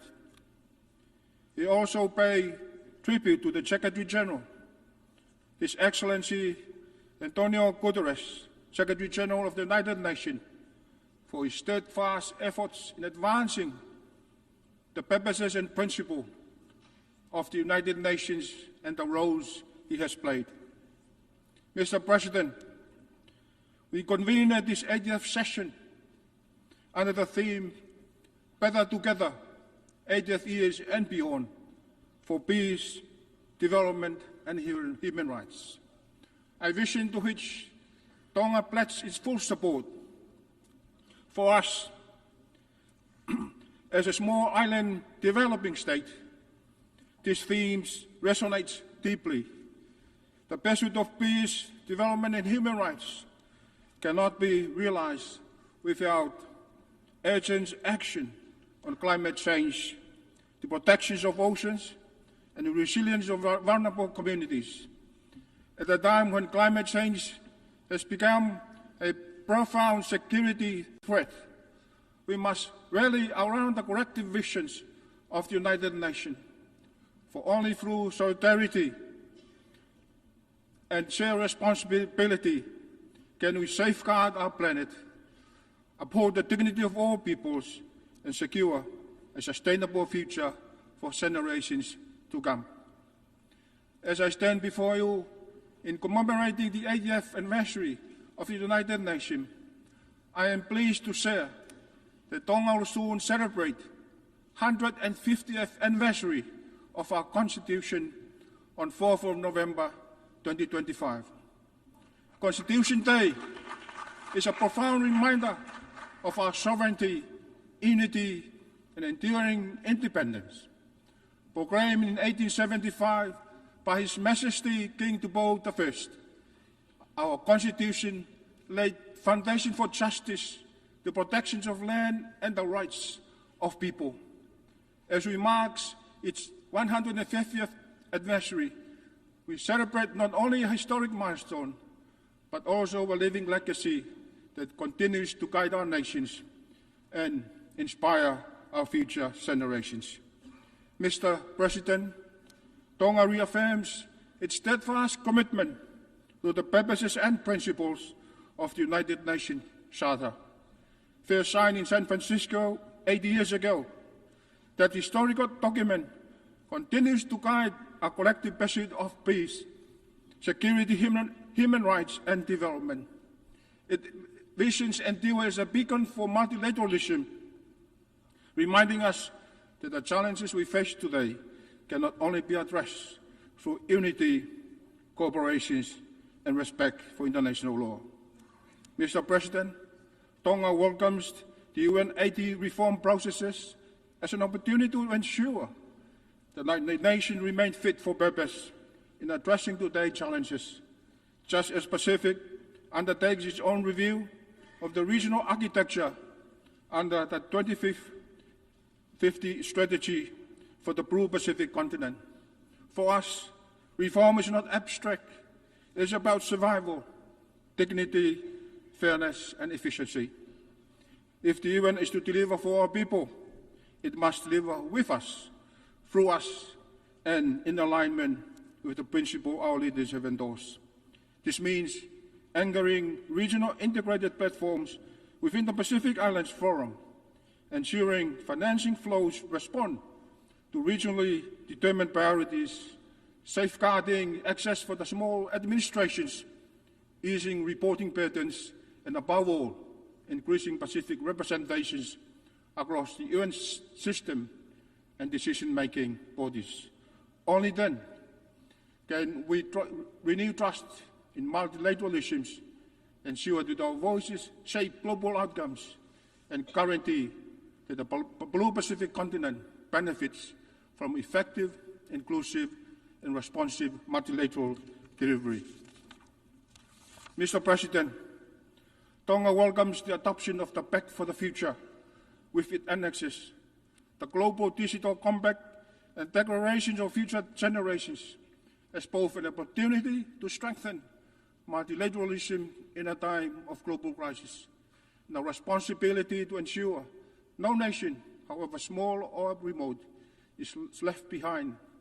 It focuses on climate action, sustainable development, financing, and intergenerational responsibility, speaks directly to Tonga's priorities as small island developing states on the forefronts of climate change, offering a vital framework to accelerate adaptation, close critical financing gap, and safeguard a sustainable world for generations to come, while reaffirming the needs for inclusive governance where Pacific's voice helps shape the decision that defines our shared future.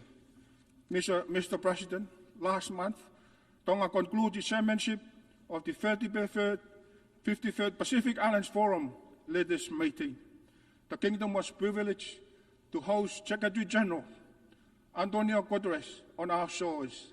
His attendance as a special guest reaffirmed the deep partnership between the Pacific and United Nations, and further strengthened our belief in the indispensable role of this organization. Tonga tenure as a chair was highly significant, both symbolically and practically. Our representations here at the United Nations as chair afforded Tonga the opportunity to assume a leadership role within the Pacific family, guiding collective priorities and setting the tone for regional cooperations. It enabled us to play a pivot role in reinforcing Pacific solidarity, ensuring that both small and large island states stood together in the negotiation with global partners. It also amplifies Tonga's voice in international diplomacy by carrying the mandate and collective position of the Pacific regions. Above all, it left us with a legacy for resilience and provided a vital platform for advocacy on issues central to our people's survival and well-being. Mr. President, for small island states, one of the most pressing issues remains the existing threat of climate change. For Tonga, this is not a remote threat, but unfolding reality that threatens to erase decades of development gains and embarrass the very existence of our island. We therefore continue to call for urgent, ambitious, and concrete climate actions from the national community, action grounded in the principle of equity, justice, and common but differentiated responsibility. It is in this connection that Tonga supports Australia bid to host COP31 in partnership with the Pacific as a Pacific COP. We see this as an unique opportunity to bring the voices of small island developing states to the forefront of the global climate agenda, ensuring that the realities of our peoples are not only heard, but drive the urgency of action. Hosting COP31 in our regions would symbolize a global commitment to climate justice and amplify the call for solutions that safeguards the most vulnerable. Mr. President, Tonga's welcome the landmark advisory opinion of the International Court of Justice on 23rd July, a historic decision affirming that climate change is not only an environmental crisis, but also a profound challenge to international law, human rights, and the survival of our island nations. For Tonga, this opinion is more than a legal milestone. It is a moral victory that amplifies the voices of the world's most vulnerable, strengthens our call for urgent actions to cut emissions, accelerate adaptations, and deliver on lost and damaged finance, and reinforce our shared duty to secure climate justice, resilience, and protections for present and future generations. It also affirms small island development states a special case for sustainable development. The use of the Multidimensional Vulnerability Index, MVI, more managed approach to international financial standard, and recognize the need to scale up ocean finance. Mr. President, Tonga welcomes the Convention de Sevilla adopted at the 4th International Conference on Financing for Development earlier this year. For Tonga, this commitment is especially significant. It calls for a more inclusive, fair and transparent global financial system, one that better responds to realities of countries most at risk, including smaller island developing states.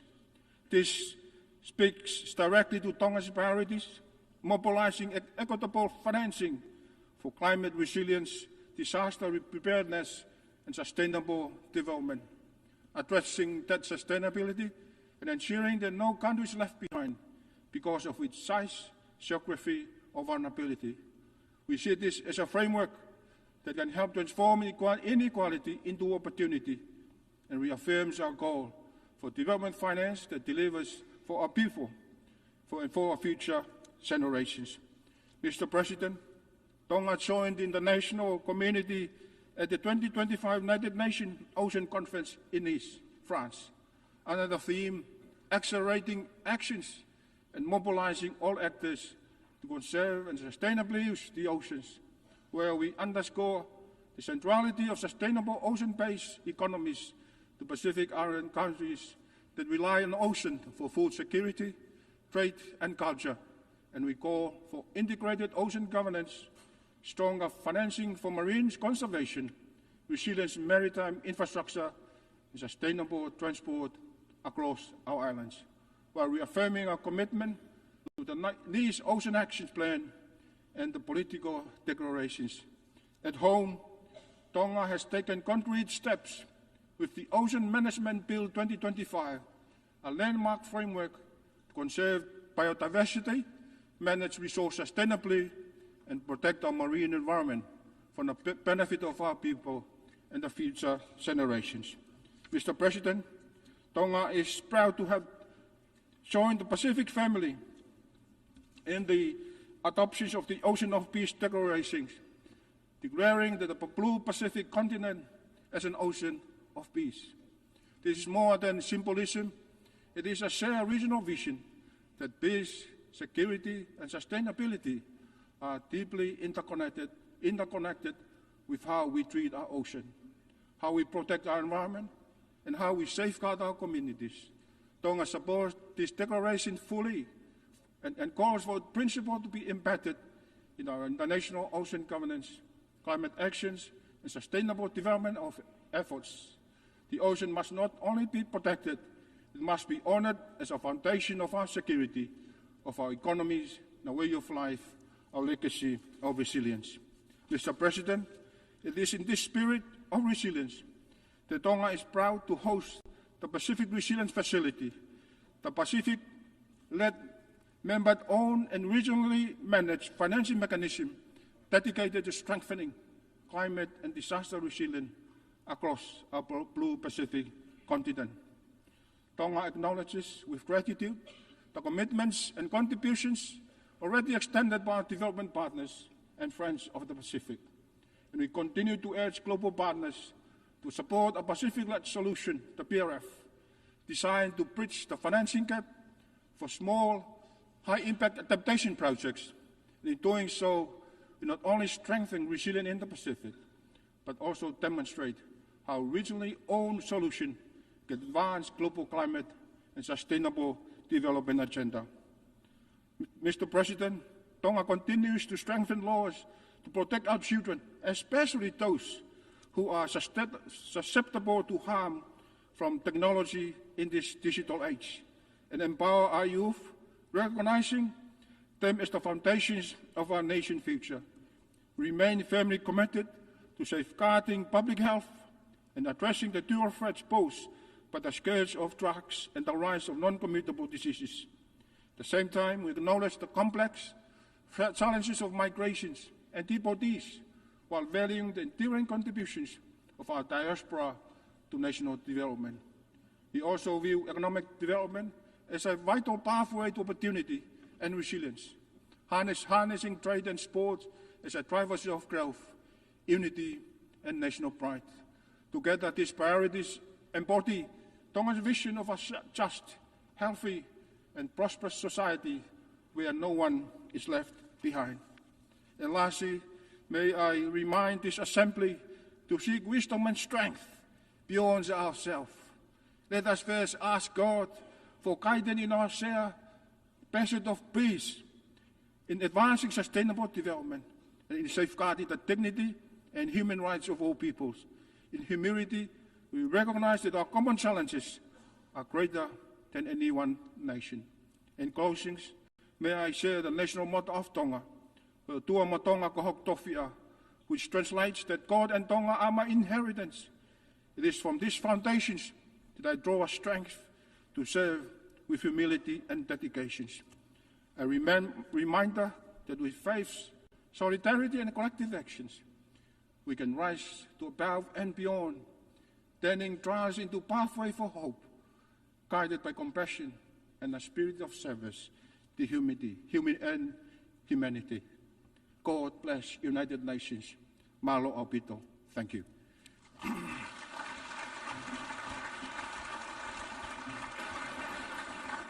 On behalf of the Assembly, I wish to thank the Prime Minister of the Kingdom of Tonga. I now give the floor to His Excellency Tuelupe Mauewe Tele Puumulinuku Onesemo, Deputy Prime Minister of Samoa.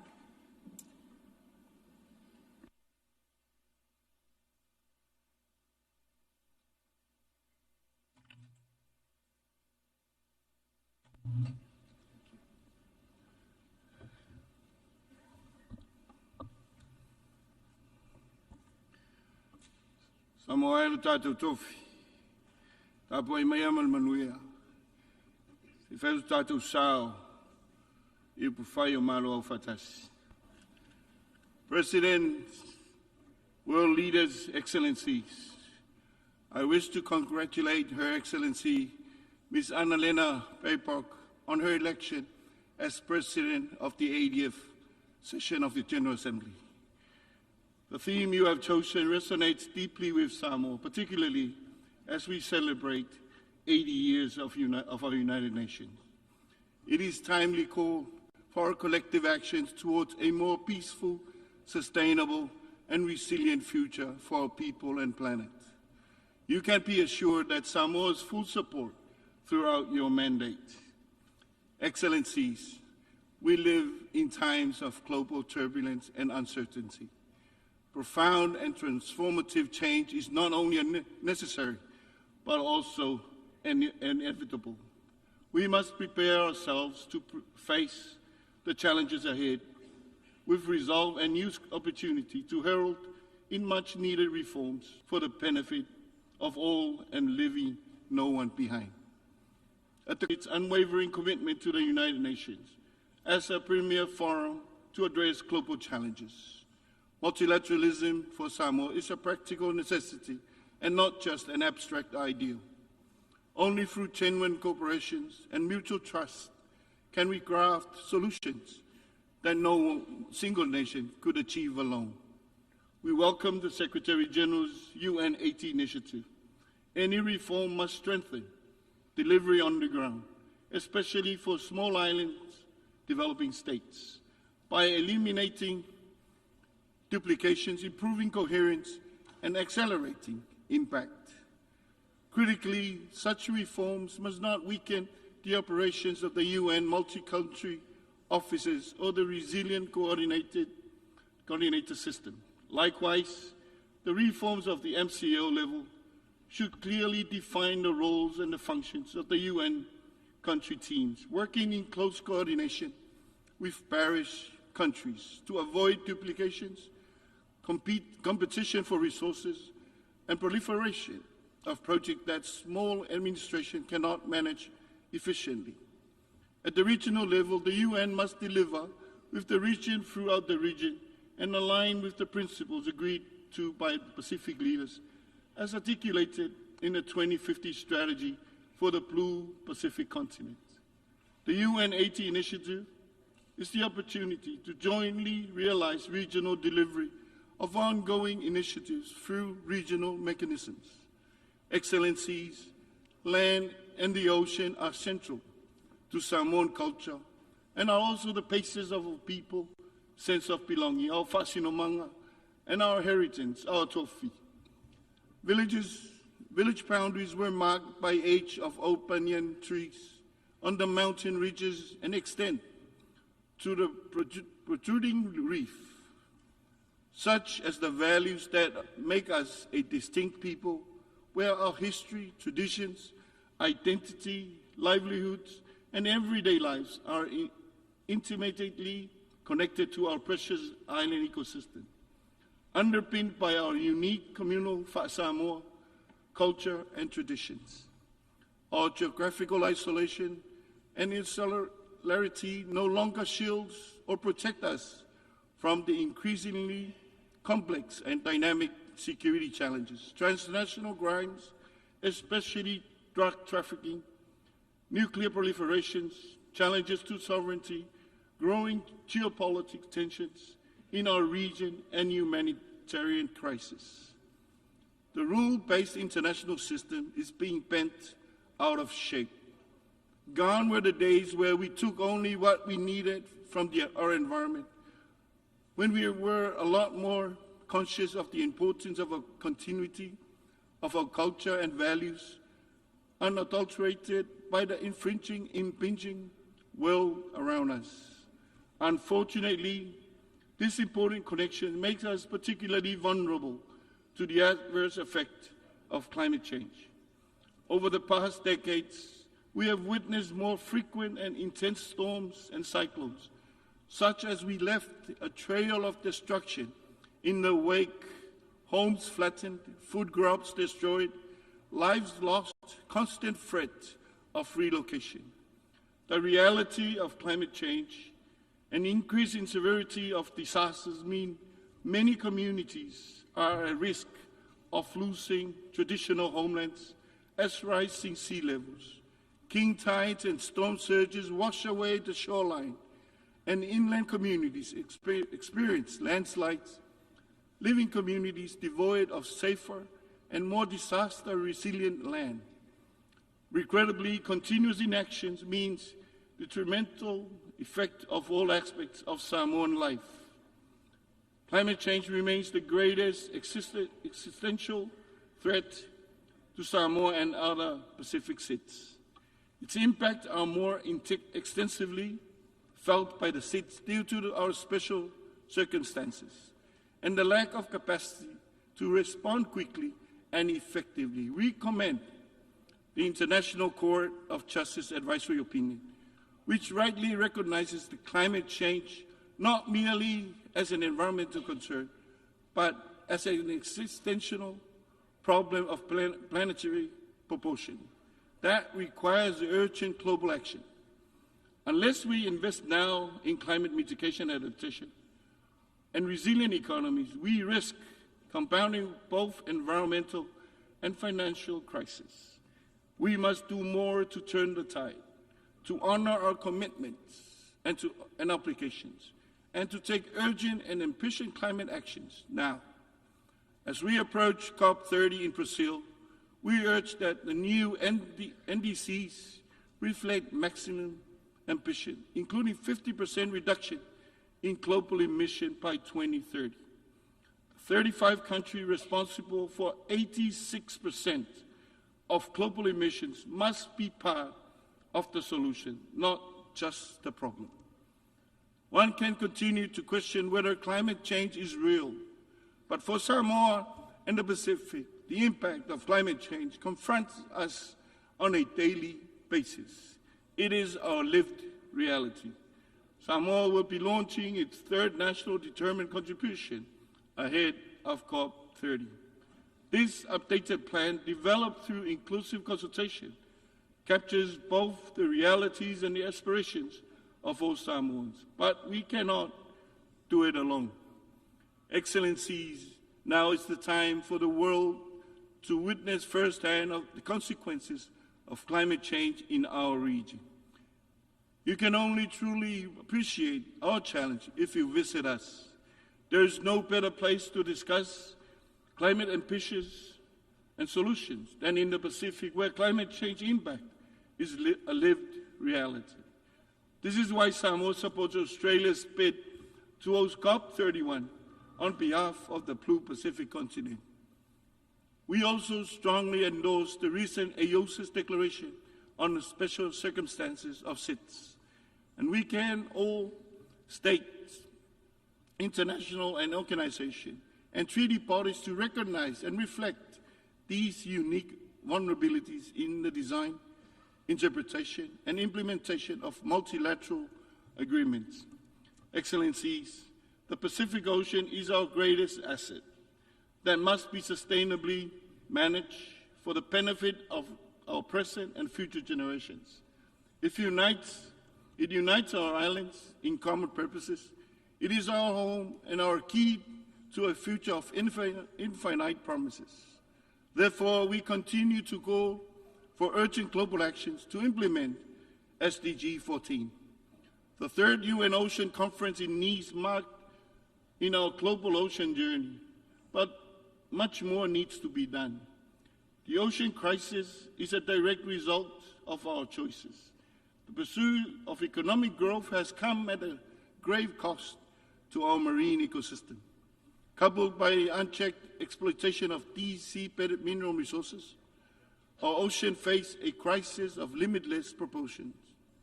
We must take a careful approach that balances economic growth while ensuring environmental sustainability.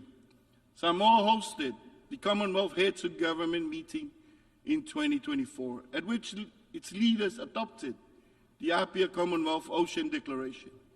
It reaffirms the Commonwealth family's commitment to SDG 14 and calls for action on key ocean issues, including safeguarding our coastlines and homes against the unprecedented impact of sea level rise.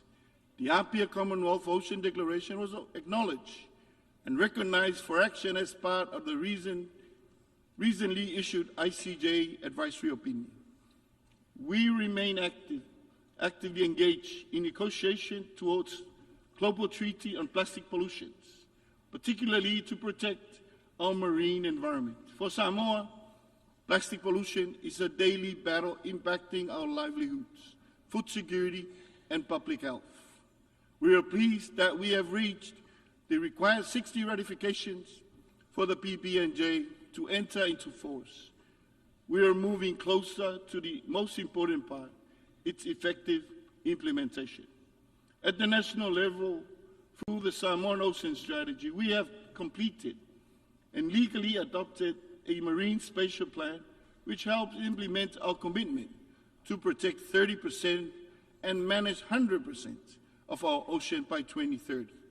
We understand we must sustain that which sustains us now and into the future.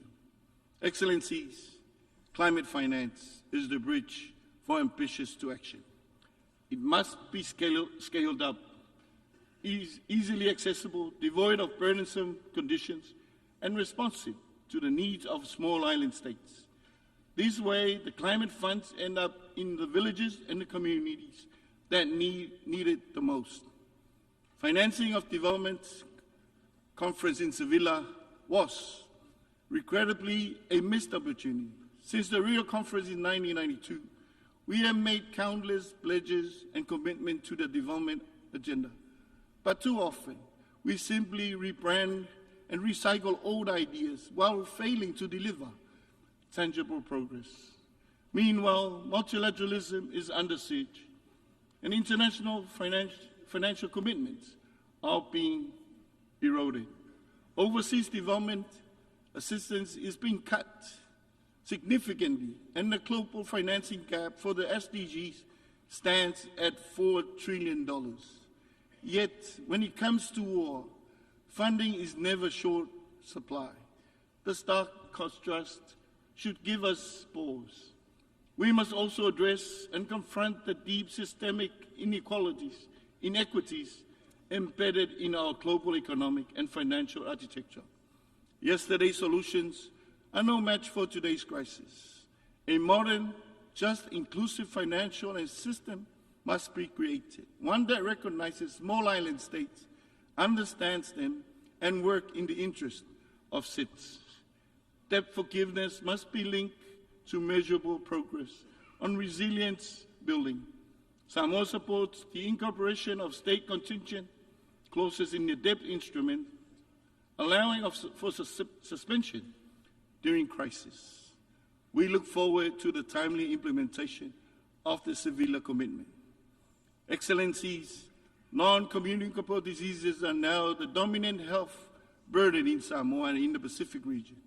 We welcome the high-level meeting on NCDs and call for targeted, integrated actions for SIDS, especially in prevention, healthy food environments, and sustainable financing. Samoa has also developed the region's first national action plan for health security, aligning public health systems with climate adaptation and strengthening surveillance and response capacities. Excellencies, energy is both a driver and an accelerator for Samoa's sustainable development ambition. The digital transformation, including AI and data analytics, offer real opportunities to drive an inclusive, just energy transition, particularly through off-grid solutions and smarter energy planning. However, Samoa's level of indebtedness, often worsened by natural disasters, remains a pressing challenge. As disasters increase in intensity and frequency due to climate change, tools such as risk-informed early action partnership and multi-dimensional vulnerability index are critical. We urge swift appointments of members of the MVI Independent Expert Advisory Panel. Excellencies, Samoa remains a peaceful country, steadfast in our commitment to human rights and justice. We remain concerned by the ongoing wars, including Ukraine and Gaza, the terrible loss of civilian lives, displacement of people, as well as the destruction of infrastructure and the environment, is something we do not condone. The continued supply of weapons to fuel conflict must end. Due to consideration must be given to the long overdue reform of the Security Council. Excellencies, the tools of bygone era can no longer ensure our collective future. At the regional level, our Blue Pacific has undertaken a review of its regional architecture to ensure it is well aligned to the ambitions of its 2050 strategy. As we pursue UN 80 initiative, it is important to recognize the regional strategy and find alignment. This can help increase the relevance and effectiveness of the UN.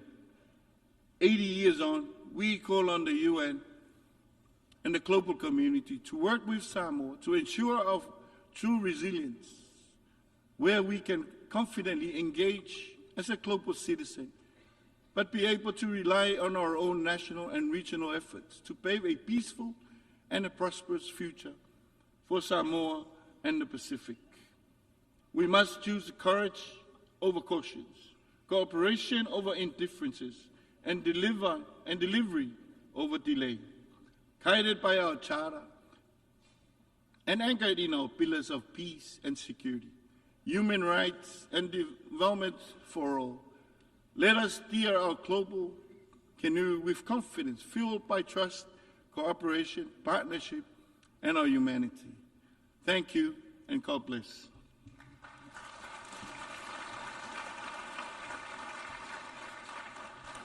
I thank the Deputy Prime Minister of Samoa. I now give the floor to His Excellency Amon Mawira, Minister for Foreign Affairs and International Trade of Zimbabwe.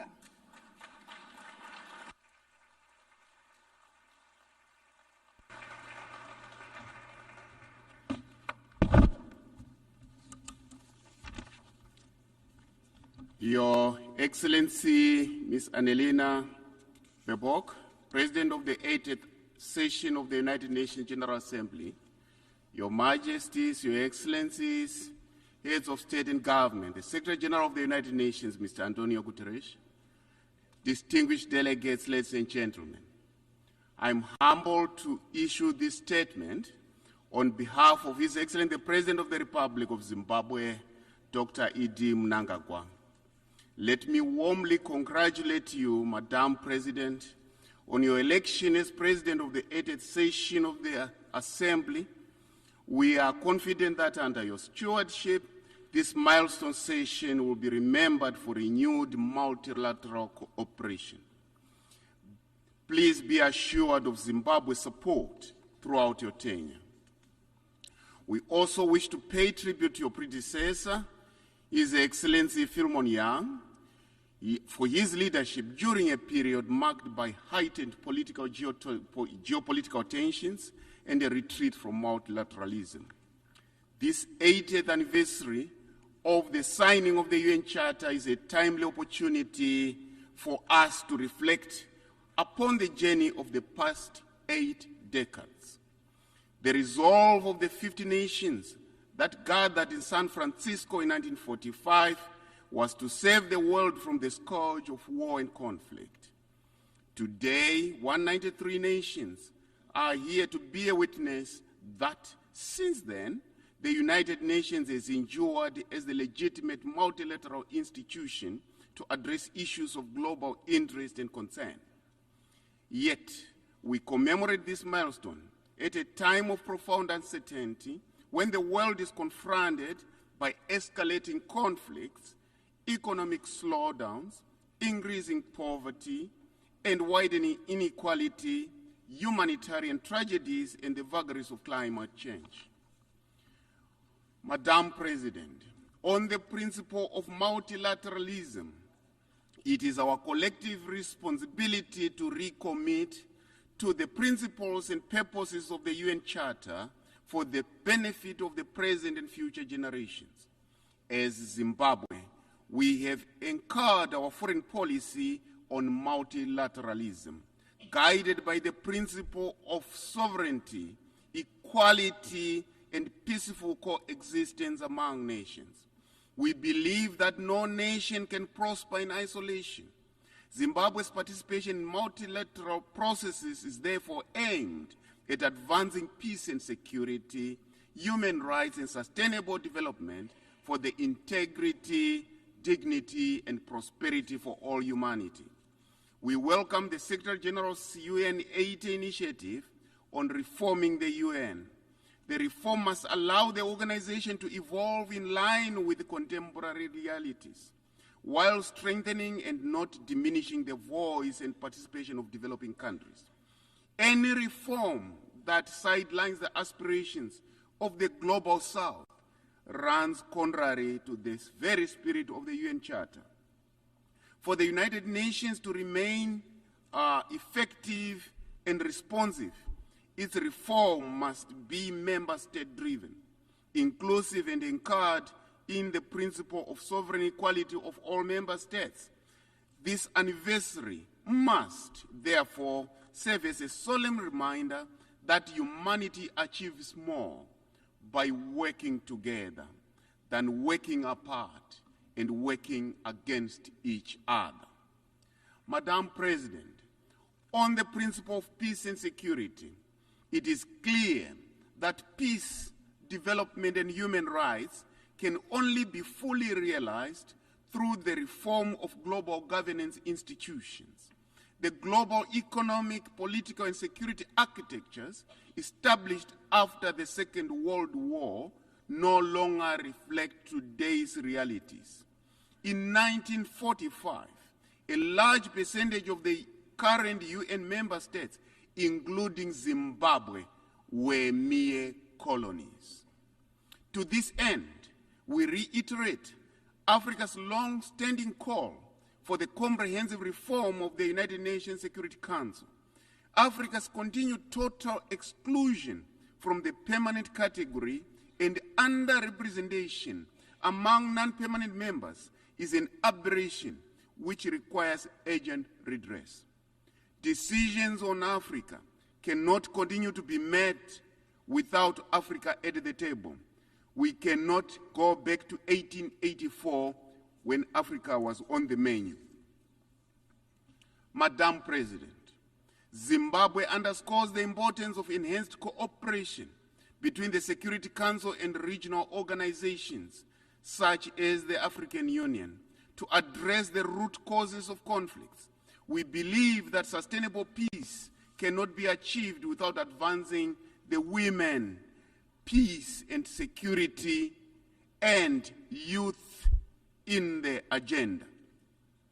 In our region, the Southern African Development Community, SADC, we emphasize inclusive peace processes.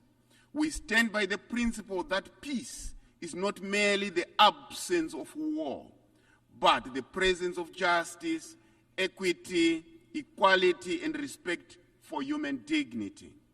Working with other member states, Zimbabwe has contributed towards the resolution of conflicts in the region, including the spearheading of joint diplomatic efforts with the East African Community under the auspices of SADC in the search for peace in Eastern DRC.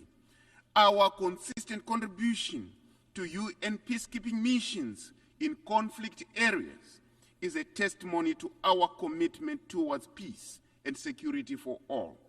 Zimbabwean peacekeepers have demonstrated a high degree of professionalism wherever they have been deployed.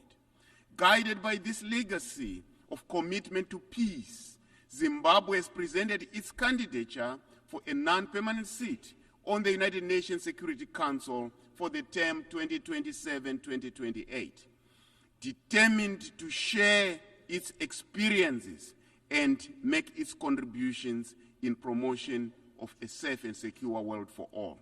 We trust that our candidature merits the invaluable support of all member states at the election to be held in June 2026. Zimbabwe pursues a doctrine of friend to all and an enemy to none. As such, we are ready and available to work with all members of the United Nations for a peaceful and just world. Madam President, Zimbabwe was born out of a protracted liberation struggle which was armed for freedom and independence, hence its continued solidarity with the people of Palestine and the Western Sahara in their justified search for self-determination. The Palestinians have endured severe, sustained, and systematic injustices under the glare of the international community. This cannot continue. Time has come for the establishment of a lasting peace in the Middle East, especially the implementation of the two-state solution for the peaceful coexistence of both Israel and Palestine. Madam President, on the issue of sustainable development, Zimbabwe has a doctrine of leaving no one and no place behind, which defines the core of our national development trajectory. Guided by our national development strategy, we are undertaking comprehensive reforms and targeted investments to transform and build our country brick by brick, stone by stone, resulting in consistent GDP growth of around 6% for the past few years. Reforms to our critical economic sectors, including agriculture, mining, tourism, and manufacturing, have resulted in significant levels of investment, positively changing the lives and livelihoods of our people. Strengthening our social protection frameworks remain a top priority. The empowerment of women, youth, and persons with disabilities, enhanced inclusivity, and the broad participation in national development processes by all citizens.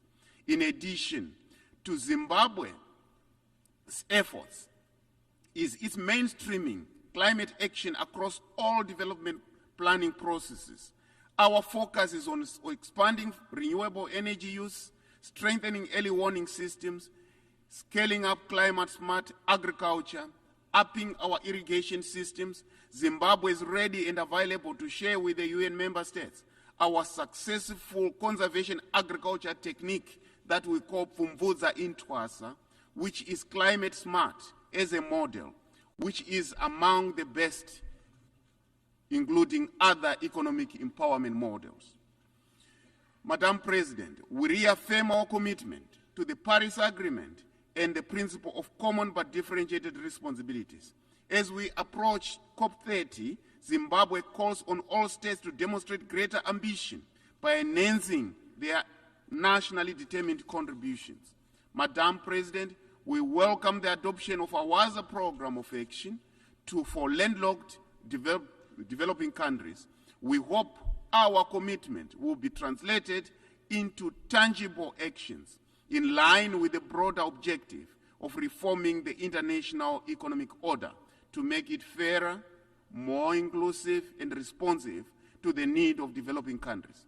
The role of ICT and AI in transforming lives and accelerating development is indisputable. It is, however, equally observed that criminals are using ICT for harmful behavior with serious destabilizing consequences to society. Zimbabwe therefore remains supportive for the establishment of frameworks and strategies to combat the use of technology for criminal purposes. The global dialogue on AI governance should assist all countries. We applaud the deliberate effort by the UN Secretary General towards optimizing the benefits of technology while minimizing the potential harmful effects of the same. On financial architecture, we reiterate our support for the commitments undertaken at the 4th International Conference on Financing Development in Seville, Spain. It is important that we implement these commitments and also operationalize the SDG stimulus. Without the means to implement our collective action, regression is inevitable. The global economic and financial system remains skewed against the global south, compounding debt distress and entrenching poverty.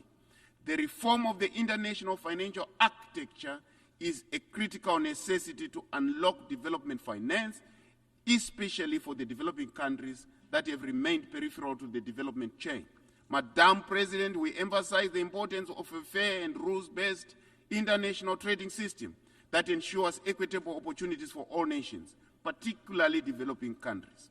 On the principle of human rights, we uphold the principle of all rights, civil, economic, political, and social, including cultural, that are interdependent and indivisible.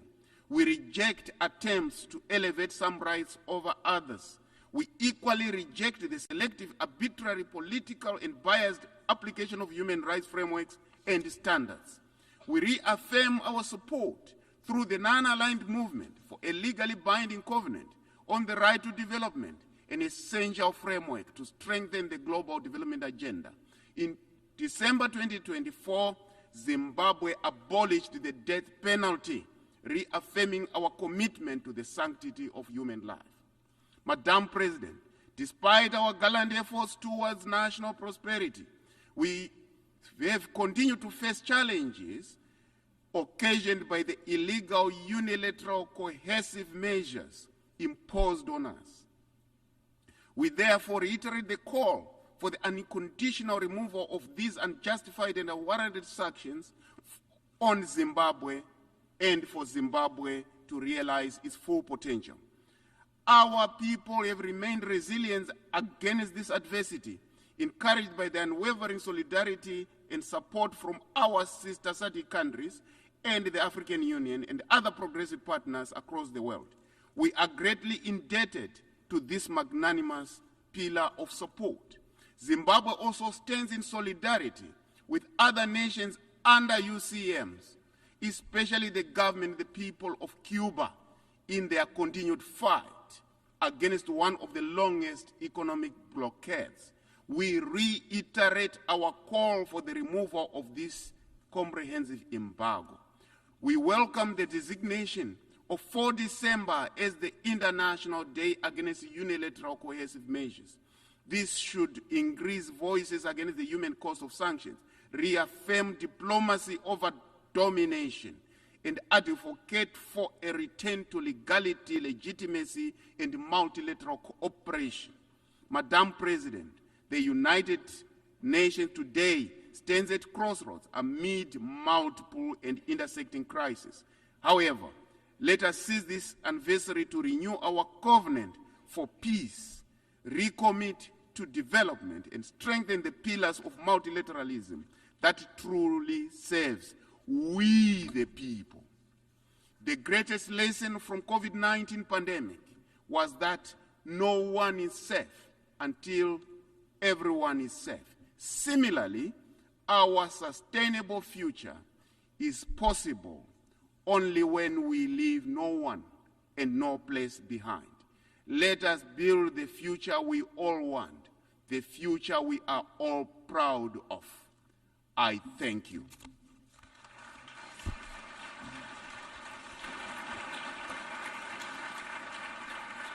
I thank the Minister for Foreign Affairs and International Trade of Zimbabwe.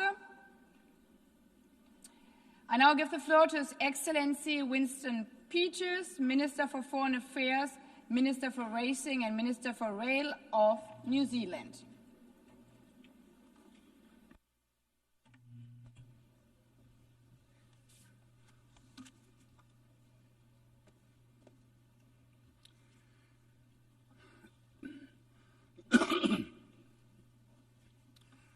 Madam President, 12 months ago, when delivering New Zealand's national statement, we said that never has it been more apparent just how much political leadership is required to respond to the international challenges we face. Political leadership is needed to restore trust in our domestic and international institutions, forge unity, maintain fragile social cohesion, and fill the gaps when the international community, through the United Nations, proves unable to. Traversing events during the past year, that leadership gap has only grown. The international order that has sustained peace for the past 80 years stands on the precipice of breaking down. The shift in the international order from rules to power continues its malignant path, while the Security Council is effectively paralysed on many of the acute geopolitical challenges it faces. This inability to act, largely a product of the veto power by the Permanent Five, impacts deeply on perceptions of the United Nations' broader legitimacy. And for a small state like New Zealand, whose security and prosperity for the past 80 years has relied on a functioning multilateral system, the erosion of that system is hugely troubling and costly. The United Nations as an organisation has grown enormously since its creation 8 decades ago, but its effectiveness has not kept pace with this growth. So it has found itself a bigger target from those who question the breadth of its ambitions, or from those who want to weaken the multilateral system itself. The United Nations reform effort needs to rise to the scale of its current structural, fiscal and geopolitical challenges. We will play our part as co-chair of the Mandate Implementation Review, because New Zealand, as a small state, wants the United Nations to carry out bold reforms that can restore its standing with member states.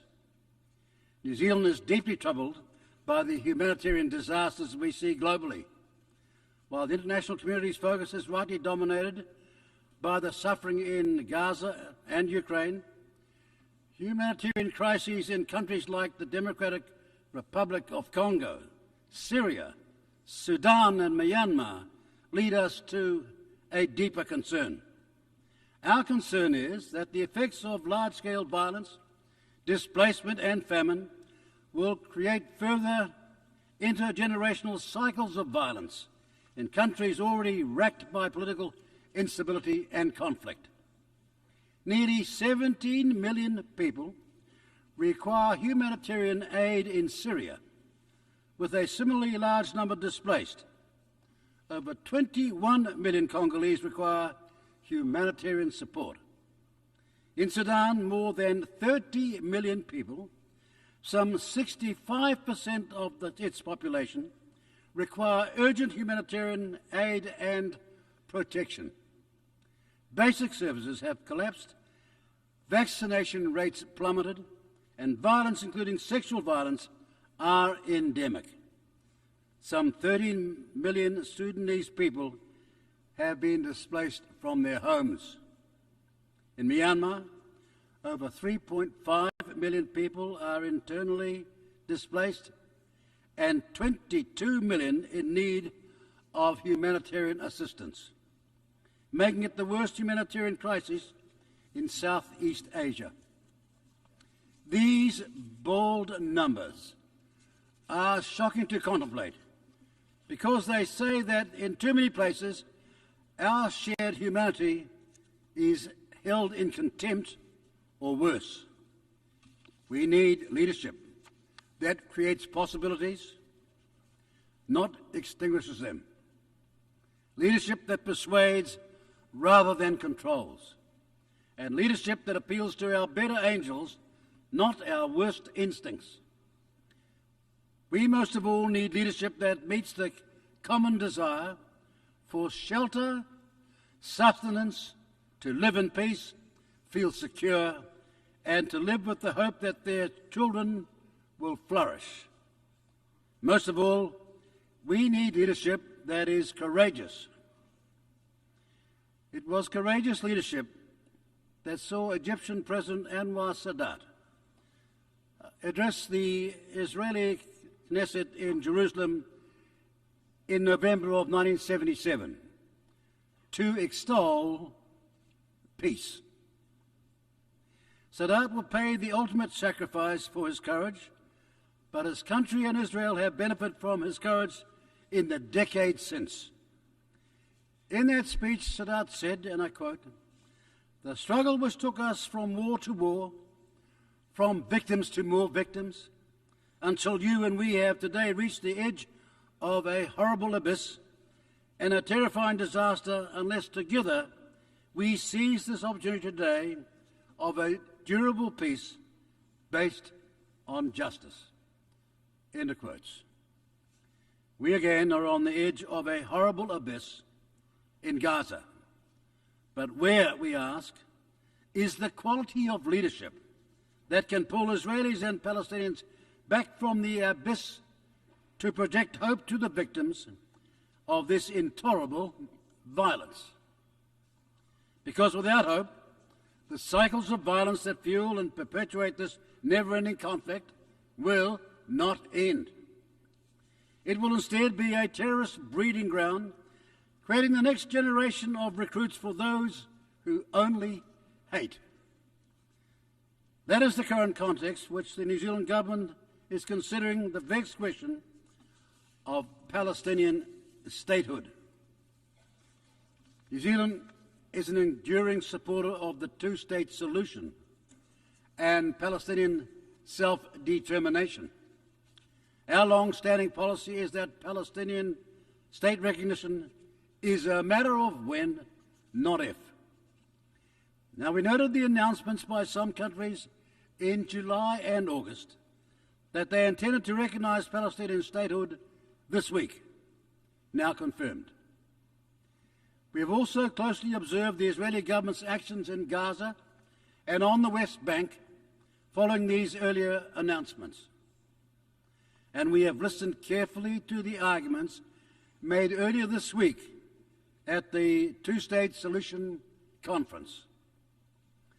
Palestinian statehood recognition is, however, uniquely complicated given it is embedded in a seemingly intractable, never-ending conflict situation.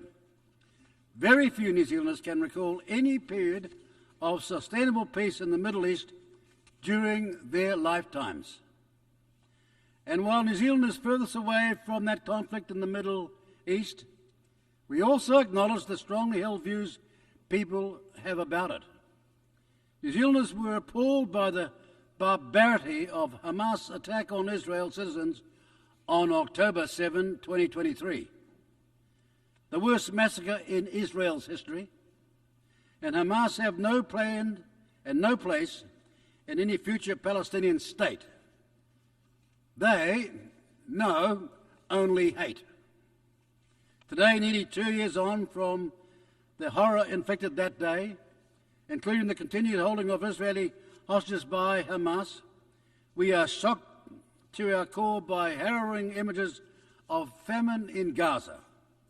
We are also revolted by what can only be described as a grossly disproportionate response from the Israeli government. However, there is an old saying about a musical instrument that sums up well the vexed question of Palestinian statehood recognition. If the string is too tight, it will snap. But if it is too loose, the instrument will not play. Those countries who hope their earlier signalling of Palestinian statehood recognition would protect and promote the two-state solution have instead seen the Israeli government snap and continue its widely condemned military actions in Gaza while continuing to develop illegal settlements on the West Bank in defiance of international law. The New Zealand government agrees with the ends sought by partners and acknowledges their good intentions. We commend to the leadership efforts of those countries trying to bring an end to the violence through their diplomatic efforts.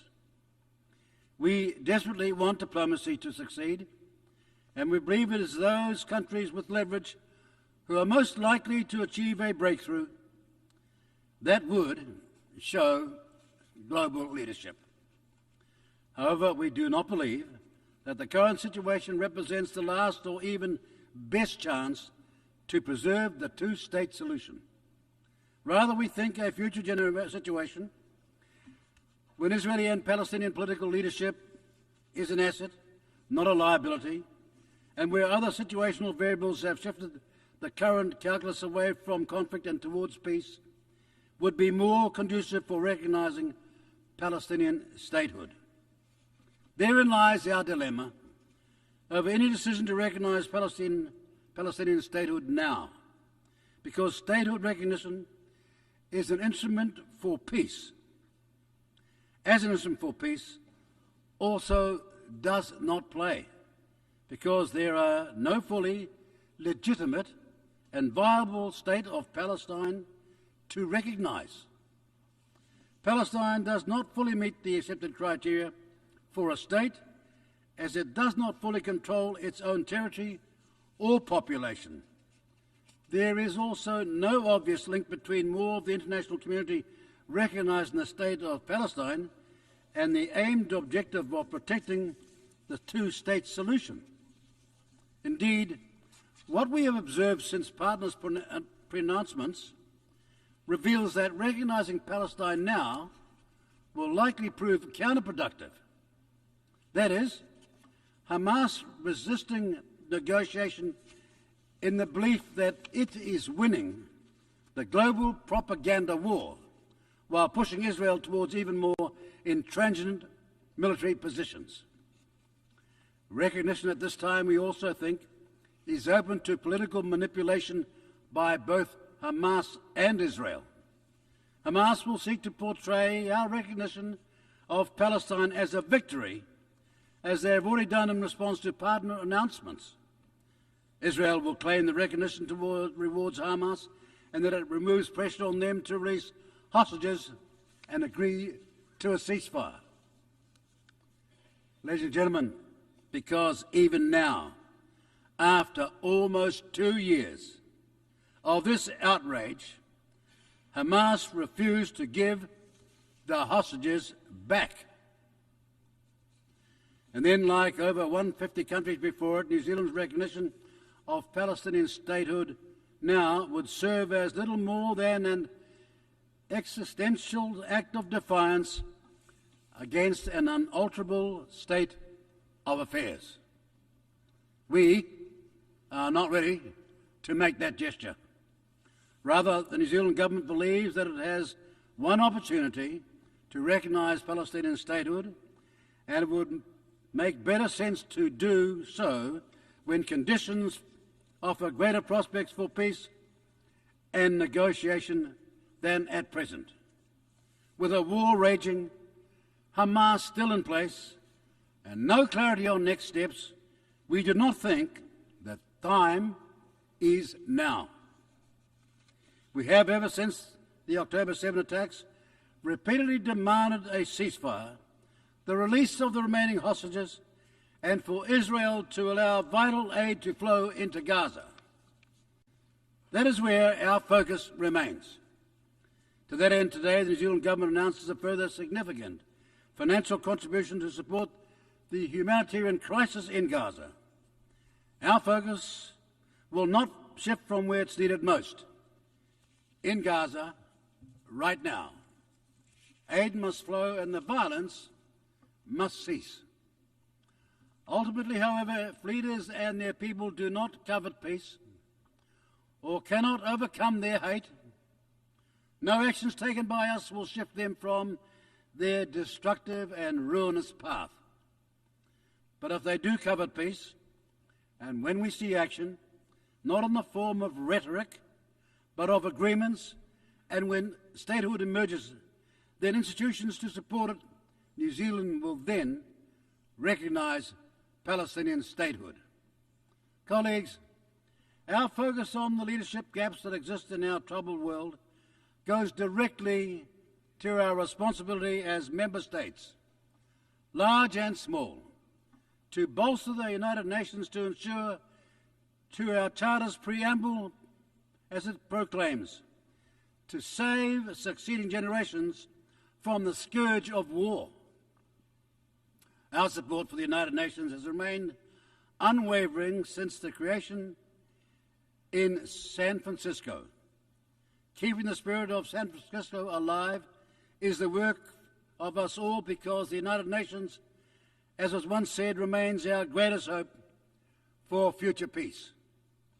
And now is the time for those of us who believe in multilateralism not to compromise it, but to stand up and to fight for it. Thank you. Muchas gracias al ministro de Relaciones Exteriores de Nueva Zelanda, y tiene ahora la palabra el excelentísimo señor Kaku Waya Leon Adon, ministro de Relaciones Exteriores de Côte d'Ivoire.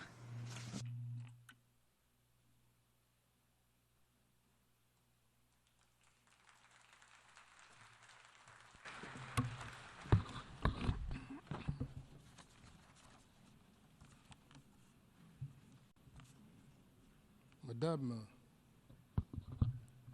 Annalena Baerbock, Présidente de l'Assemblée Générale, President of the General Assembly, Ms. Annalena Baerbock, Excellencies, Heads of State and Government, Mr. Antonio Guterres, United Nations Secretary General, Excellencies, ladies and gentlemen. Avant tout propos, je voudrais vous adresser les chaleureuses I would like to salutations de la extend Côte to d'Ivoire you the warm greetings à of l'occasion de Côte cette d'Ivoire session qui marque on le the occasion 80e of this anniversaire de session l'Organisation des Nations Unies, as we notre mark the 80th anniversary commune. of our common Je tiens à vous organization, exprimer, United Madame la Nations. Présidente Annalena Baerbock, nos Madam chaleureuses President, Ms. félicitations Annalena Baerbock, we'd like to pour votre extend to brillante you élection à la our présidence warm de cette congratulations importante on your session stellar election et à vous to assurer du soutien de lead la this Côte d'Ivoire important session. dans la conduite Rest de assured, notre you mission. have Côte d'Ivoire's full support Je as voudrais you également fulfill rendre your un mission. vibrant hommage I'd à also votre like to pay a prédécesseur, glowing tribute to your predecessor, Mr. Philemon Yang. du travail accompli durant son We mandat. congratulate him on the high caliber Il me plaît of de saluer the tout work he conducted throughout particulièrement le his term. secrétaire général, M. I would Antonio like to Guterres, extend our pour greetings son in particular dévouement aux to idéaux de Mr. notre Antonio organisation. Guterres, the Secretary General, for Au his moment commitment to the ideals of our organization. As we celebrate 8 decades of achievements of our noble organization in the service of our nations, our recognition also extends to the UN's founding fathers, to successive Secretary Generals, and all staff who selflessly served our organization, sometimes paying with their lives. My country would like to use this very special occasion, which brings us together, to honor the memory of 2 illustrious sons of the African continent, Secretary Generals Boutros Boutros-Ghali and Kofi Annan. Their actions radically transformed the United Nations at a pivotal moment in its history. Madam President, Excellencies, ladies and gentlemen, this session is without a doubt a decisive moment in the history of our organization, 8 decades after it was established with a view to enthroning peace and security in our world and promoting economic and social progress of our nations. Thus, we celebrate a world forged by the paths our countries have traveled within the United Nations, as well as the resilience of our organization, which has lived through turbulent times in its history. For this very reason, Côte d'Ivoire would like to commend the relevance of the theme chosen for this year at a time when the international political architecture is undergoing serious upheaval, which is hitting our organization very hard.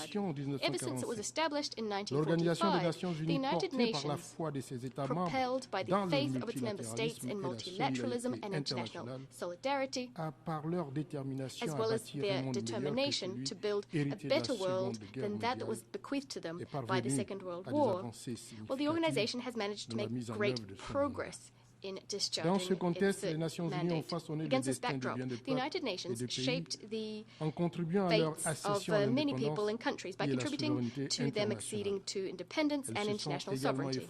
The United Nations also went to great lengths for 8 decades now, to shield our planet from any new global conflict, as well as from any recourse to nuclear weapons. My country applauds the essential action and the crucial role of the United Nations and regional partners as regards the prevention and peaceful settlement of disputes, as well as the deployment of peacekeeping and peace-building operations. In a similar fashion, Côte d'Ivoire welcomes the fact that it has been able to contribute to various UN missions over the last few years. We are also proud to be a party to most chemical, biological, and nuclear ban and elimination treaties. At a time when conflicts and disputes have not abated, the United Nations have constantly been the best framework for our common efforts aimed at peace and security. The commitments helped us to prevent and to circumscribe many a conflict. Nonetheless, they didn't always produce the expected results, nor did they always prevent tragedies. I'm referring in particular to the genocide of the Tutsis in Rwanda between April and July 1994, which left an indelible impression on humanity. And I'd like to recall the pressing need to work together against all forms of conflicts and armed crises. President, ladies and gentlemen, as regards development and social progress, the United Nations rallied all partners behind vast initiatives aimed at supporting developing countries. This unswerving, multifaceted support from the United Nations helped many countries to establish their vital social sectors, education, health, and to accelerate the fight against poverty, hunger, global warming, and the various inequalities which sap their progress. Furthermore, in keeping with the mobilization promoted by the United Nations, decades of commitments on the part of the Bretton Woods Institution, the World Bank, and the IMF have broadened the spectrum of resources being funneled to the development of our countries. My country, Côte d'Ivoire, welcomes important initiatives launched by the United Nations, in particular the International Development Decades, the Millennium Development Goals, the Sustainable Development Goals, and the Paris Agreement covering climate change. In a similar vein, Côte d'Ivoire applauds the multifaceted humanitarian activities of the United Nations, which regularly save thousands of lives in instances of natural disasters and conflicts affecting many countries. Indeed, thanks to its specialized agencies, in particular the WFP, the HCR, the WHO, UNICEF, and OCHA, the United Nations remains the best structured, most universal global humanitarian assistance actor, a powerful symbol of international solidarity, that advocated for by the UN Charter.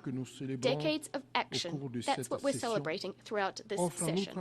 They offer my country an opportunity to take stock of the important role played by the United Nations in strengthening the exercise of human rights and democracy the world over, as well as the United Nations' vast efforts aimed at ensuring respect for international law, which is the very bedrock for peaceful relations imbued with solidarity, bringing together different countries. President, Excellencies, ladies and gentlemen, after 80 years in existence, our organization today finds itself at a crossroads. It is confronted with the most serious liquidity crisis in its history, as well as an unprecedented crisis of trust, in particular a crisis of trust in the Security Council. Under these conditions, the coming decades will throw up major challenges which will put to the test the organization's capacity to respond to people's expectations and to fulfill its mission.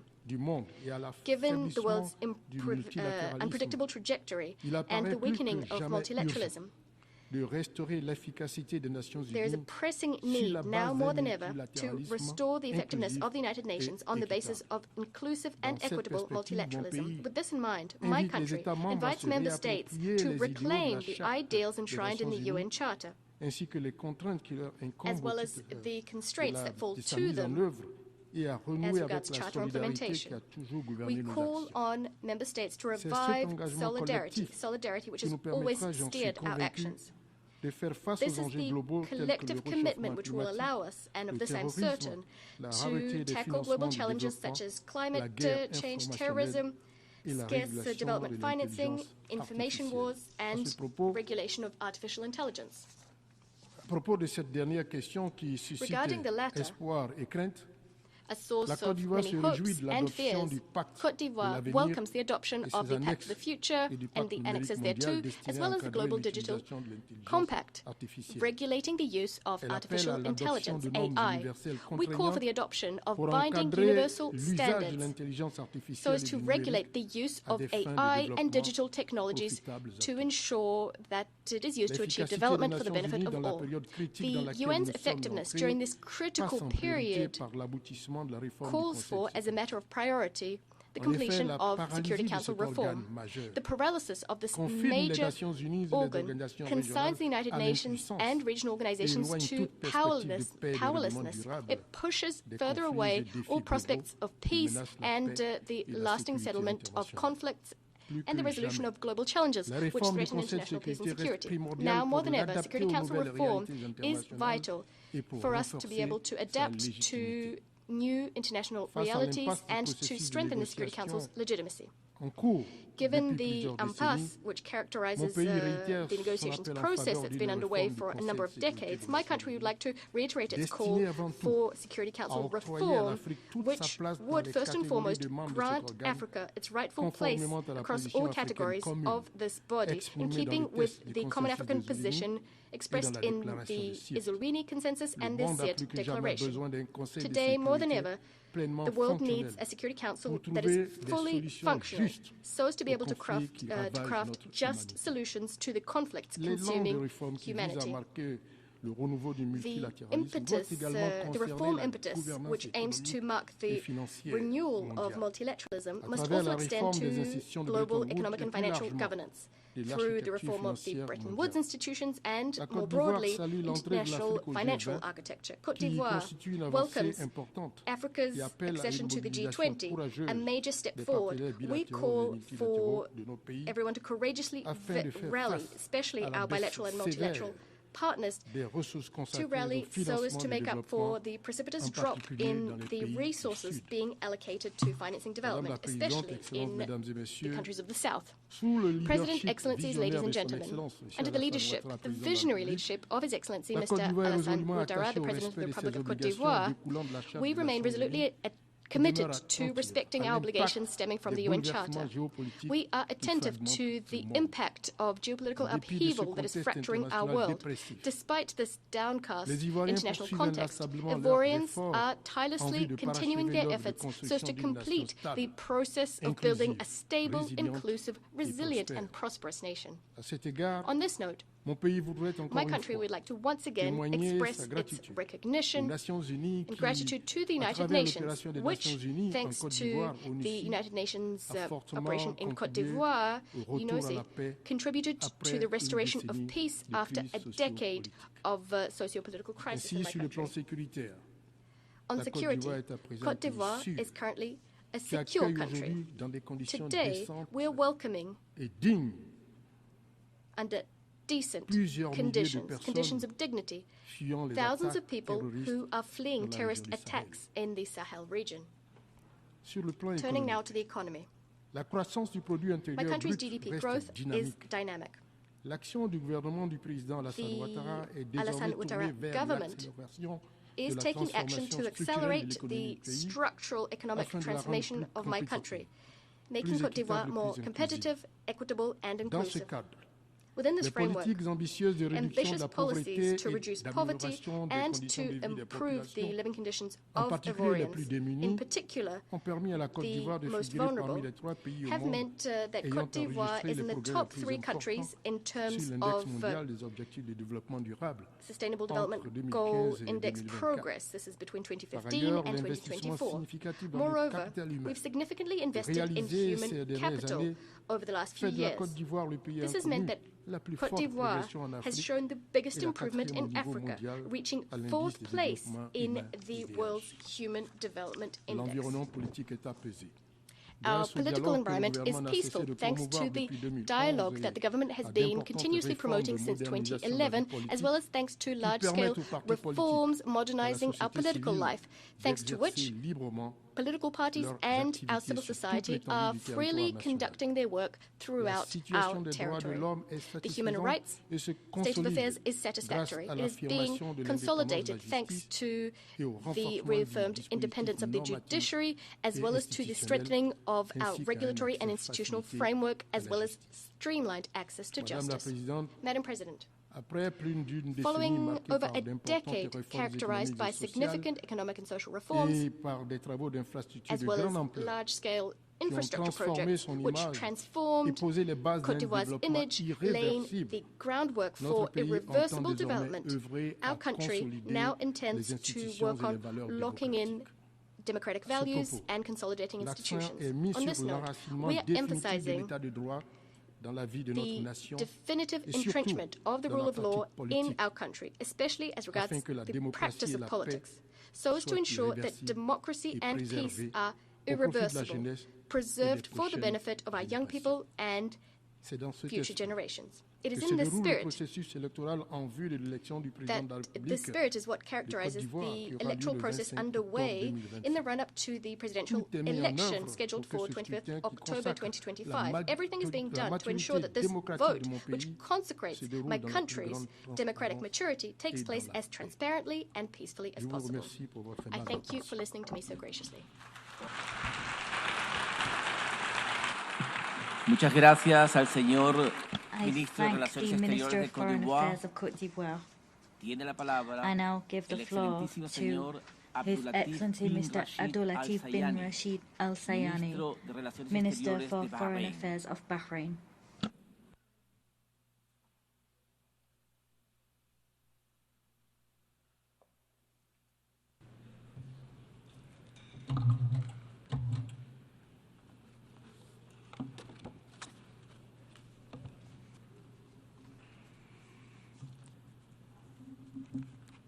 Of the United Nations, ladies and gentlemen, distinguished delegates, may the peace, mercy and blessings of God be upon you.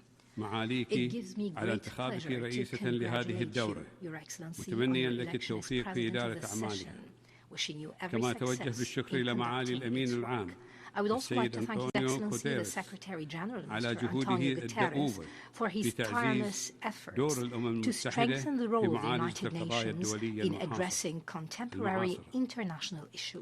معالي الرئيس، Madam President, تنعقد هذه الدورة this 80th للجمعية العامة session of the General Assembly والعالم is convened يواجه while the world تحولات is facing متسارعة accelerating وتحديات معقدة transformations and complex بما في ذلك challenges. التوترات This includes الجيوسياسية geopolitical والنزاعات tensions, المسلحة armed conflicts, وتغير المناخ climate change, والأزمات and السياسية major والاقتصادية political الكبرى and economic التي crises. تسفر جميعها All عن of them تداعيات إنسانية have great وخيمة. humanitarian ويتطلب repercussions. هذا الوضع This جهدا situation جماعيا لتعزيز requires التضامن collective الدولي effort to strengthen وترسيخ international الحوار solidarity, والتفاهم to واحترام deepen القانون dialogue and الدولي understanding, من and أجل to uphold مستقبل international أكثر law إشراقا for a brighter للبشرية. future for humanity. وفي هذا السياق In this تأكد context, مملكة the البحرين Kingdom of Bahrain, بقيادة حضرة under صاحب the الجلالة leadership of His Majesty الملك حمد بن King عيسى Hamad bin الخليفة Isa ملك البلاد al-Khalifa, المعظم حفظه الله ورعاه، وبدعم من صاحب and السمو with the الملكي الأمير support of سلمان His بن Royal حمد آل Highness خليفة Prince Salman bin ولي Hamad العهد al-Khalifa, رئيس مجلس الوزراء Crown حفظه Prince and الله، Prime Minister, التزامها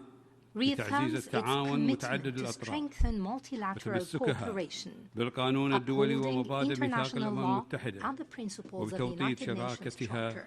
We're committed to الاستراتيجية مع deepening الأمم our المتحدة strategic partnership with the ووكالاتها United Nations بما and يحقق its agencies تطلعاتنا in order الجماعية to fulfill نحو our السلام shared والأمن aspirations for والازدهار peace, المستدام. security, and sustainable prosperity. تتزامن أعمال هذه The الدورة work of this session مع انتخاب coincides بلادي with my country's عضواً غير election دائم as a في مجلس الأمن non-permanent للعامين member of the القادمين UN Security Council for the بنسبة coming 2 تصويت years, with بلغت 99.5% of votes من أصوات الجمعية in the العامة، General Assembly. وهي ثقة دولية This is غالية a precious expression نقدرها of international ونعتز بها، confidence that we highly ونشكر value. جميع الدول We thank all على دعمها countries on وثقتها. their support and كما confidence. تستعد بلادي My country لاستضافة اجتماع المجلس الأعلى لمجلس also التعاون preparing and looking لدول forward الخليج to hosting العربية the forthcoming في ديسمبر GCC المقبل، summit this December, معززة بذلك thereby دورها reinforcing كشريك its أساسي role في as a تعزيز key الأمن partner in والسلم advancing والتعايش الإقليمي regional and والدولي international في peace, مجتمعات security, and مستقرة ومستدامة coexistence within ومزدهرة. stable, sustainable, and prosperous ومن societies. هذا المنطلق تأتي رؤية From this مملكة vein, the البحرين Kingdom of Bahrain بقيادة sets جلالة forth its الملك vision المعظم under the leadership of للسلام His Majesty the والتعايش King والازدهار for الإقليمي regional والعالمي and global peace, المتجذرة coexistence, في and تراثنا prosperity. التاريخي This والحضاري vision is deeply وقيمنا rooted in our الإنسانية historical ونهجنا and الدبلوماسي civilizational heritage, المتوازن our human والتي values, and our تنسجم balanced مع diplomatic approach. مبادئ ميثاق This الأمم is aligned with the المتحدة principles of والقانون the UN الدولي. Charter and إننا international نؤمن law. إيمانا راسخا We firmly بالسلام believe in peace. وأن أي نزاع We لا firmly يمكن believe that any أن يجد conflict حلا can دائما only find إلا a عبر lasting المفاوضات solution المباشرة through direct والإرادة negotiations, السياسية political وروح will, التوافق. and the spirit of ولهذا compromise. نرحب For this reason, بكافة we welcome المبادرات all الصادقة sincere للوساطة initiatives والحوار، for mediation and إيمانا dialogue, بأن proceeding الدبلوماسية from our هي belief that السبيل الوحيد diplomacy is the لإنهاء only دوامة path الموت to end the والدمار cycles of death and وصياغة destruction. مستقبل It will تتوارثه help shape a الأجيال القادمة future of بكرامة dignity and وأمل. shape for future إن and hope مملكة for البحرين future generations. تسعى The لتحقيق Kingdom of هذه Bahrain الرؤية seeks to من advance خلال this المحاور vision الرئيسية through the التالية. following main pillars. أولها First, الالتزام a بالحلول السلمية commitment to the للنزاعات peaceful settlement of لا سيما conflicts, في الشرق الأوسط، especially in the Middle East. حيث تدعو مملكة The البحرين Kingdom of إلى وقف Bahrain شامل calls for a ودائم comprehensive and لإطلاق lasting النار في قطاع ceasefire غزة in the Gaza Strip. وحماية We call for المدنيين the protection of والإفراج civilians, الفوري عن the الرهائن immediate والمحتجزين release of hostages والإسراع في and تأمين detainees. إيصال المساعدات We call for الإنسانية expediting the بشكل sustained مستدام delivery of والشروع humanitarian في aid, تنفيذ الخطة العربية والإسلامية implementation of the Arab and للتعافي Islamic plan وإعادة for إعمار القطاع recovery and reconstruction in the والتأكيد Strip, على الرفض and the القاطع firm لأي rejection مخططات of للتهجير any القسري forced displacement schemes. We also reject any settlement, expansion, or attempts to alter the historical and religious status quo of Jerusalem, a city that has embraced divine faiths throughout history. وتحذر بلادي من تداعيات الحرب في قطاع غزة على الأمن والاستقرار الإقليمي والمصالح العالمية.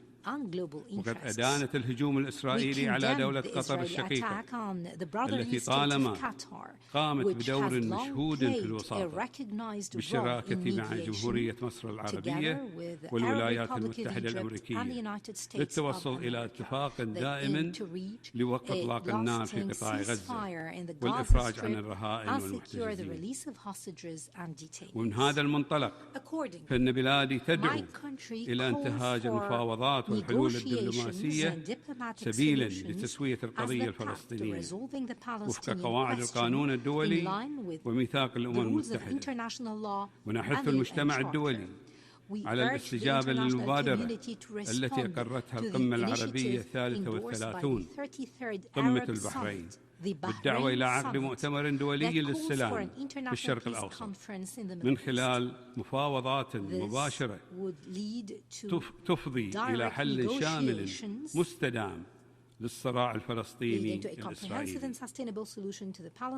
وترحب مملكة البحرين بقرار الجمعية العامة اعتماد إعلان نيويورك بشأن التسوية السلمية للقضية الفلسطينية وتنفيذ حل الدولتين، مشيدين بالاعتراف الدولي بالدولة الفلسطينية والجهود الحثيثة التي بذلتها بهذا الخصوص المملكة العربية السعودية بالشراكة مع الجمهورية الفرنسية. وتؤكد مملكة البحرين على ضرورة الحلول السلمية للأزمات في سوريا ولبنان والسودان وليبيا واليمن والصومال وغيرها بما يضمن سيادة الدول الشقيقة ووحدة سلامة أراضيها ويصون حقوق شعوبها في الاستقرار والتنمية المستدامة. ويرتكز هذا النهج على مبادئ حسن الجوار وعدم التدخل في الشؤون الداخلية للدول ورفض استخدام القوة أو التهديد. كما تؤكد المملكة على أهمية العمل المشترك لإخلاء منطقة الشرق الأوسط من أسلحة الدمار الشامل وتجنيبها مخاطر سباق التسلح والتصعيد العسكري. وتدعو إلى عودة المفاوضات الأمريكية الإيرانية لحل الملف النووي الإيراني بما يعزز السلم والأمن العالميين. ويتناول المحور الثاني تعزيز ثقافة السلام والتسامح والتعايش والحوار بين الأديان والثقافات بما يتسق مع مبادئ إعلان مملكة البحرين بشأن حرية الدين والمعتقد والدعوة لإقرار اتفاقية دولية لمكافحة خطابات الكراهية الدينية والعنصرية ومن إساءة استخدام المنصات الرقمية للتحريض على التعصب والتطرف والإرهاب. ويتعلق المحور الثالث برؤية مملكة البحرين بتعزيز الشراكات الاستراتيجية الدولية من أجل الأمن والسلام والازدهار. وفي هذا الإطار نعبر عن اعتزازنا بالاتفاقية الشاملة للتكامل الأمني والازدهار CCPA الموقع بين مملكة البحرين والولايات المتحدة الأمريكية والمملكة المتحدة، والتي يصفها صاحب السمو الملكي ولي العهد رئيس مجلس الوزراء بأنها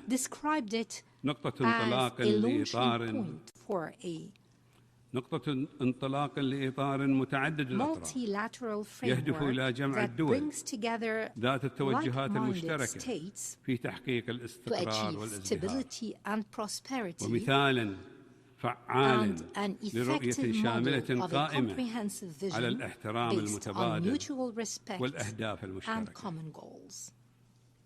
وتسعى بلادي إلى تعزيز شراكاتها مع الدول والمنظمات والتكتلات الإقليمية والدولية، وذلك من أجل مكافحة الإرهاب وتعزيز الأمن السيبراني والأمن الغذائي والمائي والابتكار الرقمي والذكاء الاصطناعي لتوفير بيئة آمنة مستقرة مزدهرة ومستدامة.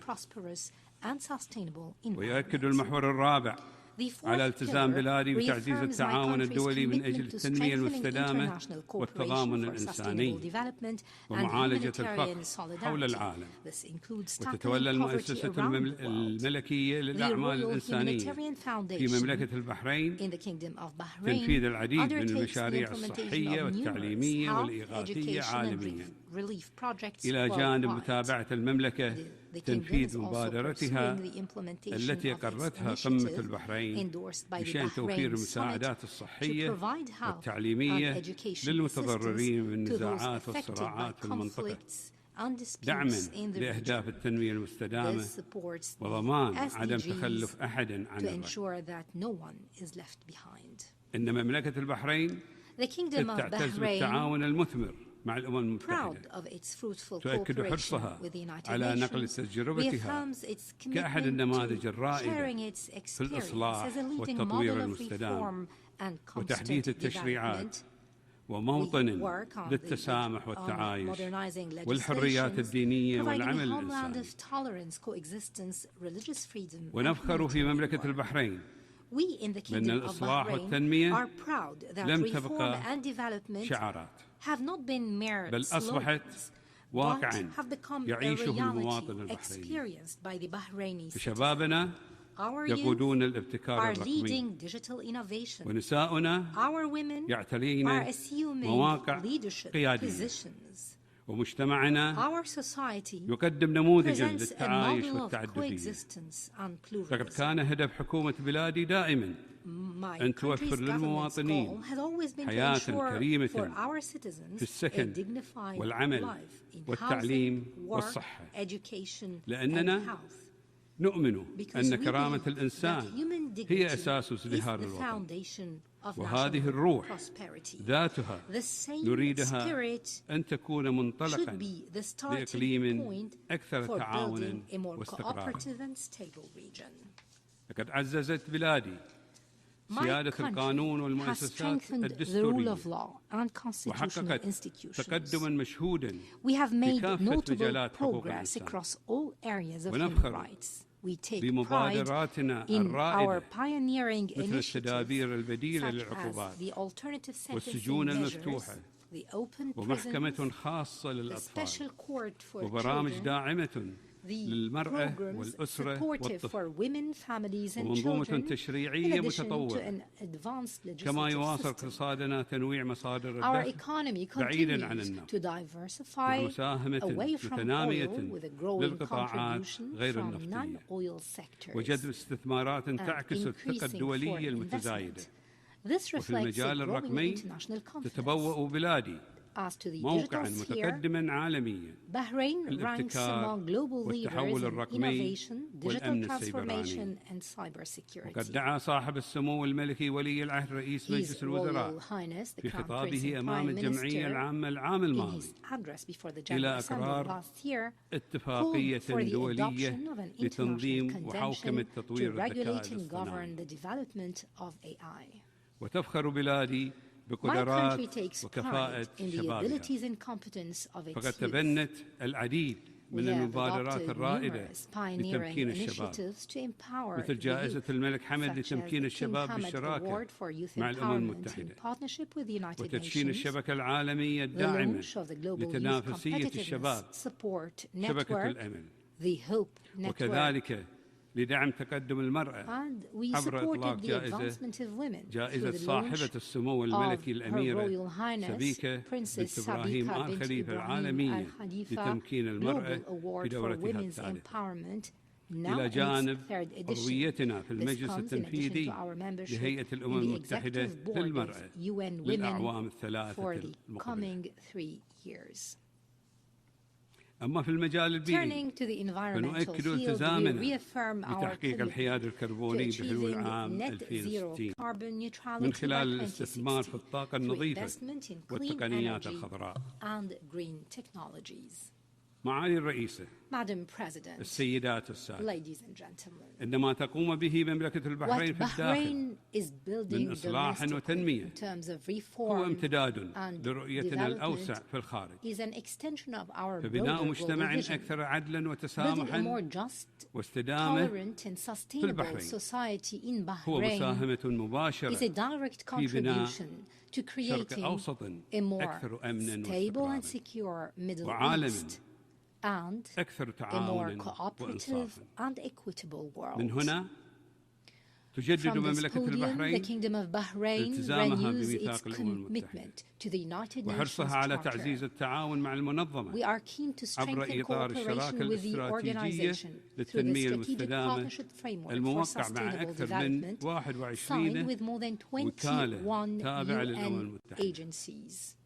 كما تؤكد رسالة حضرة صاحب الجلالة الملك المعظم حفظه الله ورعاه بمناسبة الذكرى 80 لتأسيس الأمم المتحدة اعتزاز مملكة البحرين بعضويتها وحرصها على تحقيق الأهداف الإنسانية والتنموية العالمية وتعزيز الشراكات الاستراتيجية لبناء مستقبل يسوده السلام والعدل والرخاء لشعوب العالم.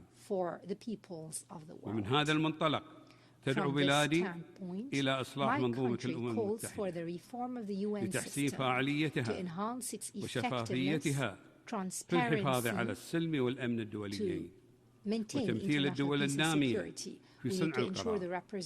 وتلتزم بلادي خلال عضويتها غير الدائمة المقبلة في مجلس الأمن بتعزيز الحوار وبناء جسور السلام وتكريس التسامح والتعايش ودعم حماية وتعزيز حقوق الإنسان وتحقيق التنمية المستدامة وتعزيز كفاءة المجلس في مواجهة التحديات العالمية.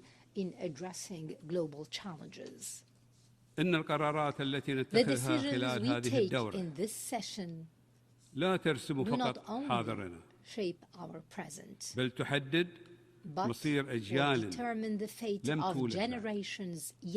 هل سيرثون عالما ممزقا بالصراعات والانقسامات أم موطنا للسلام والازدهار والتعاون الإنساني؟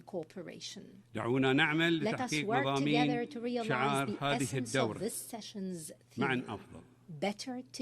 معا أفضل لنرتقي إلى مستوى القيم والمبادئ الإنسانية التي نص عليها ميثاق الأمم المتحدة الذي يجمعنا، ولنجعل من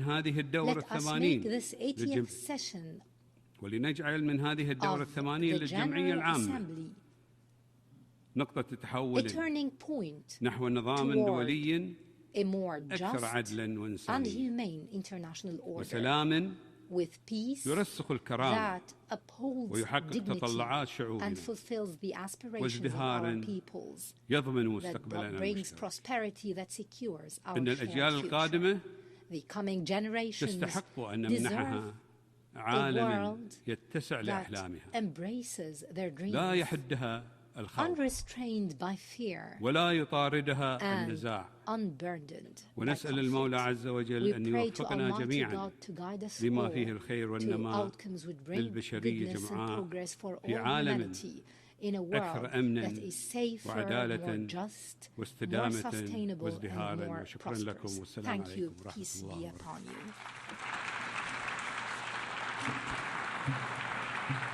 Muchas gracias al señor ministro de Relaciones Exteriores de Bahrein. Tiene ahora la palabra I now give the floor el excelentísimo señor Iván Gil Pinto, His Excellency Iván Gil Pinto, Minister of Foreign Affairs of the Bolivarian Republic of Venezuela.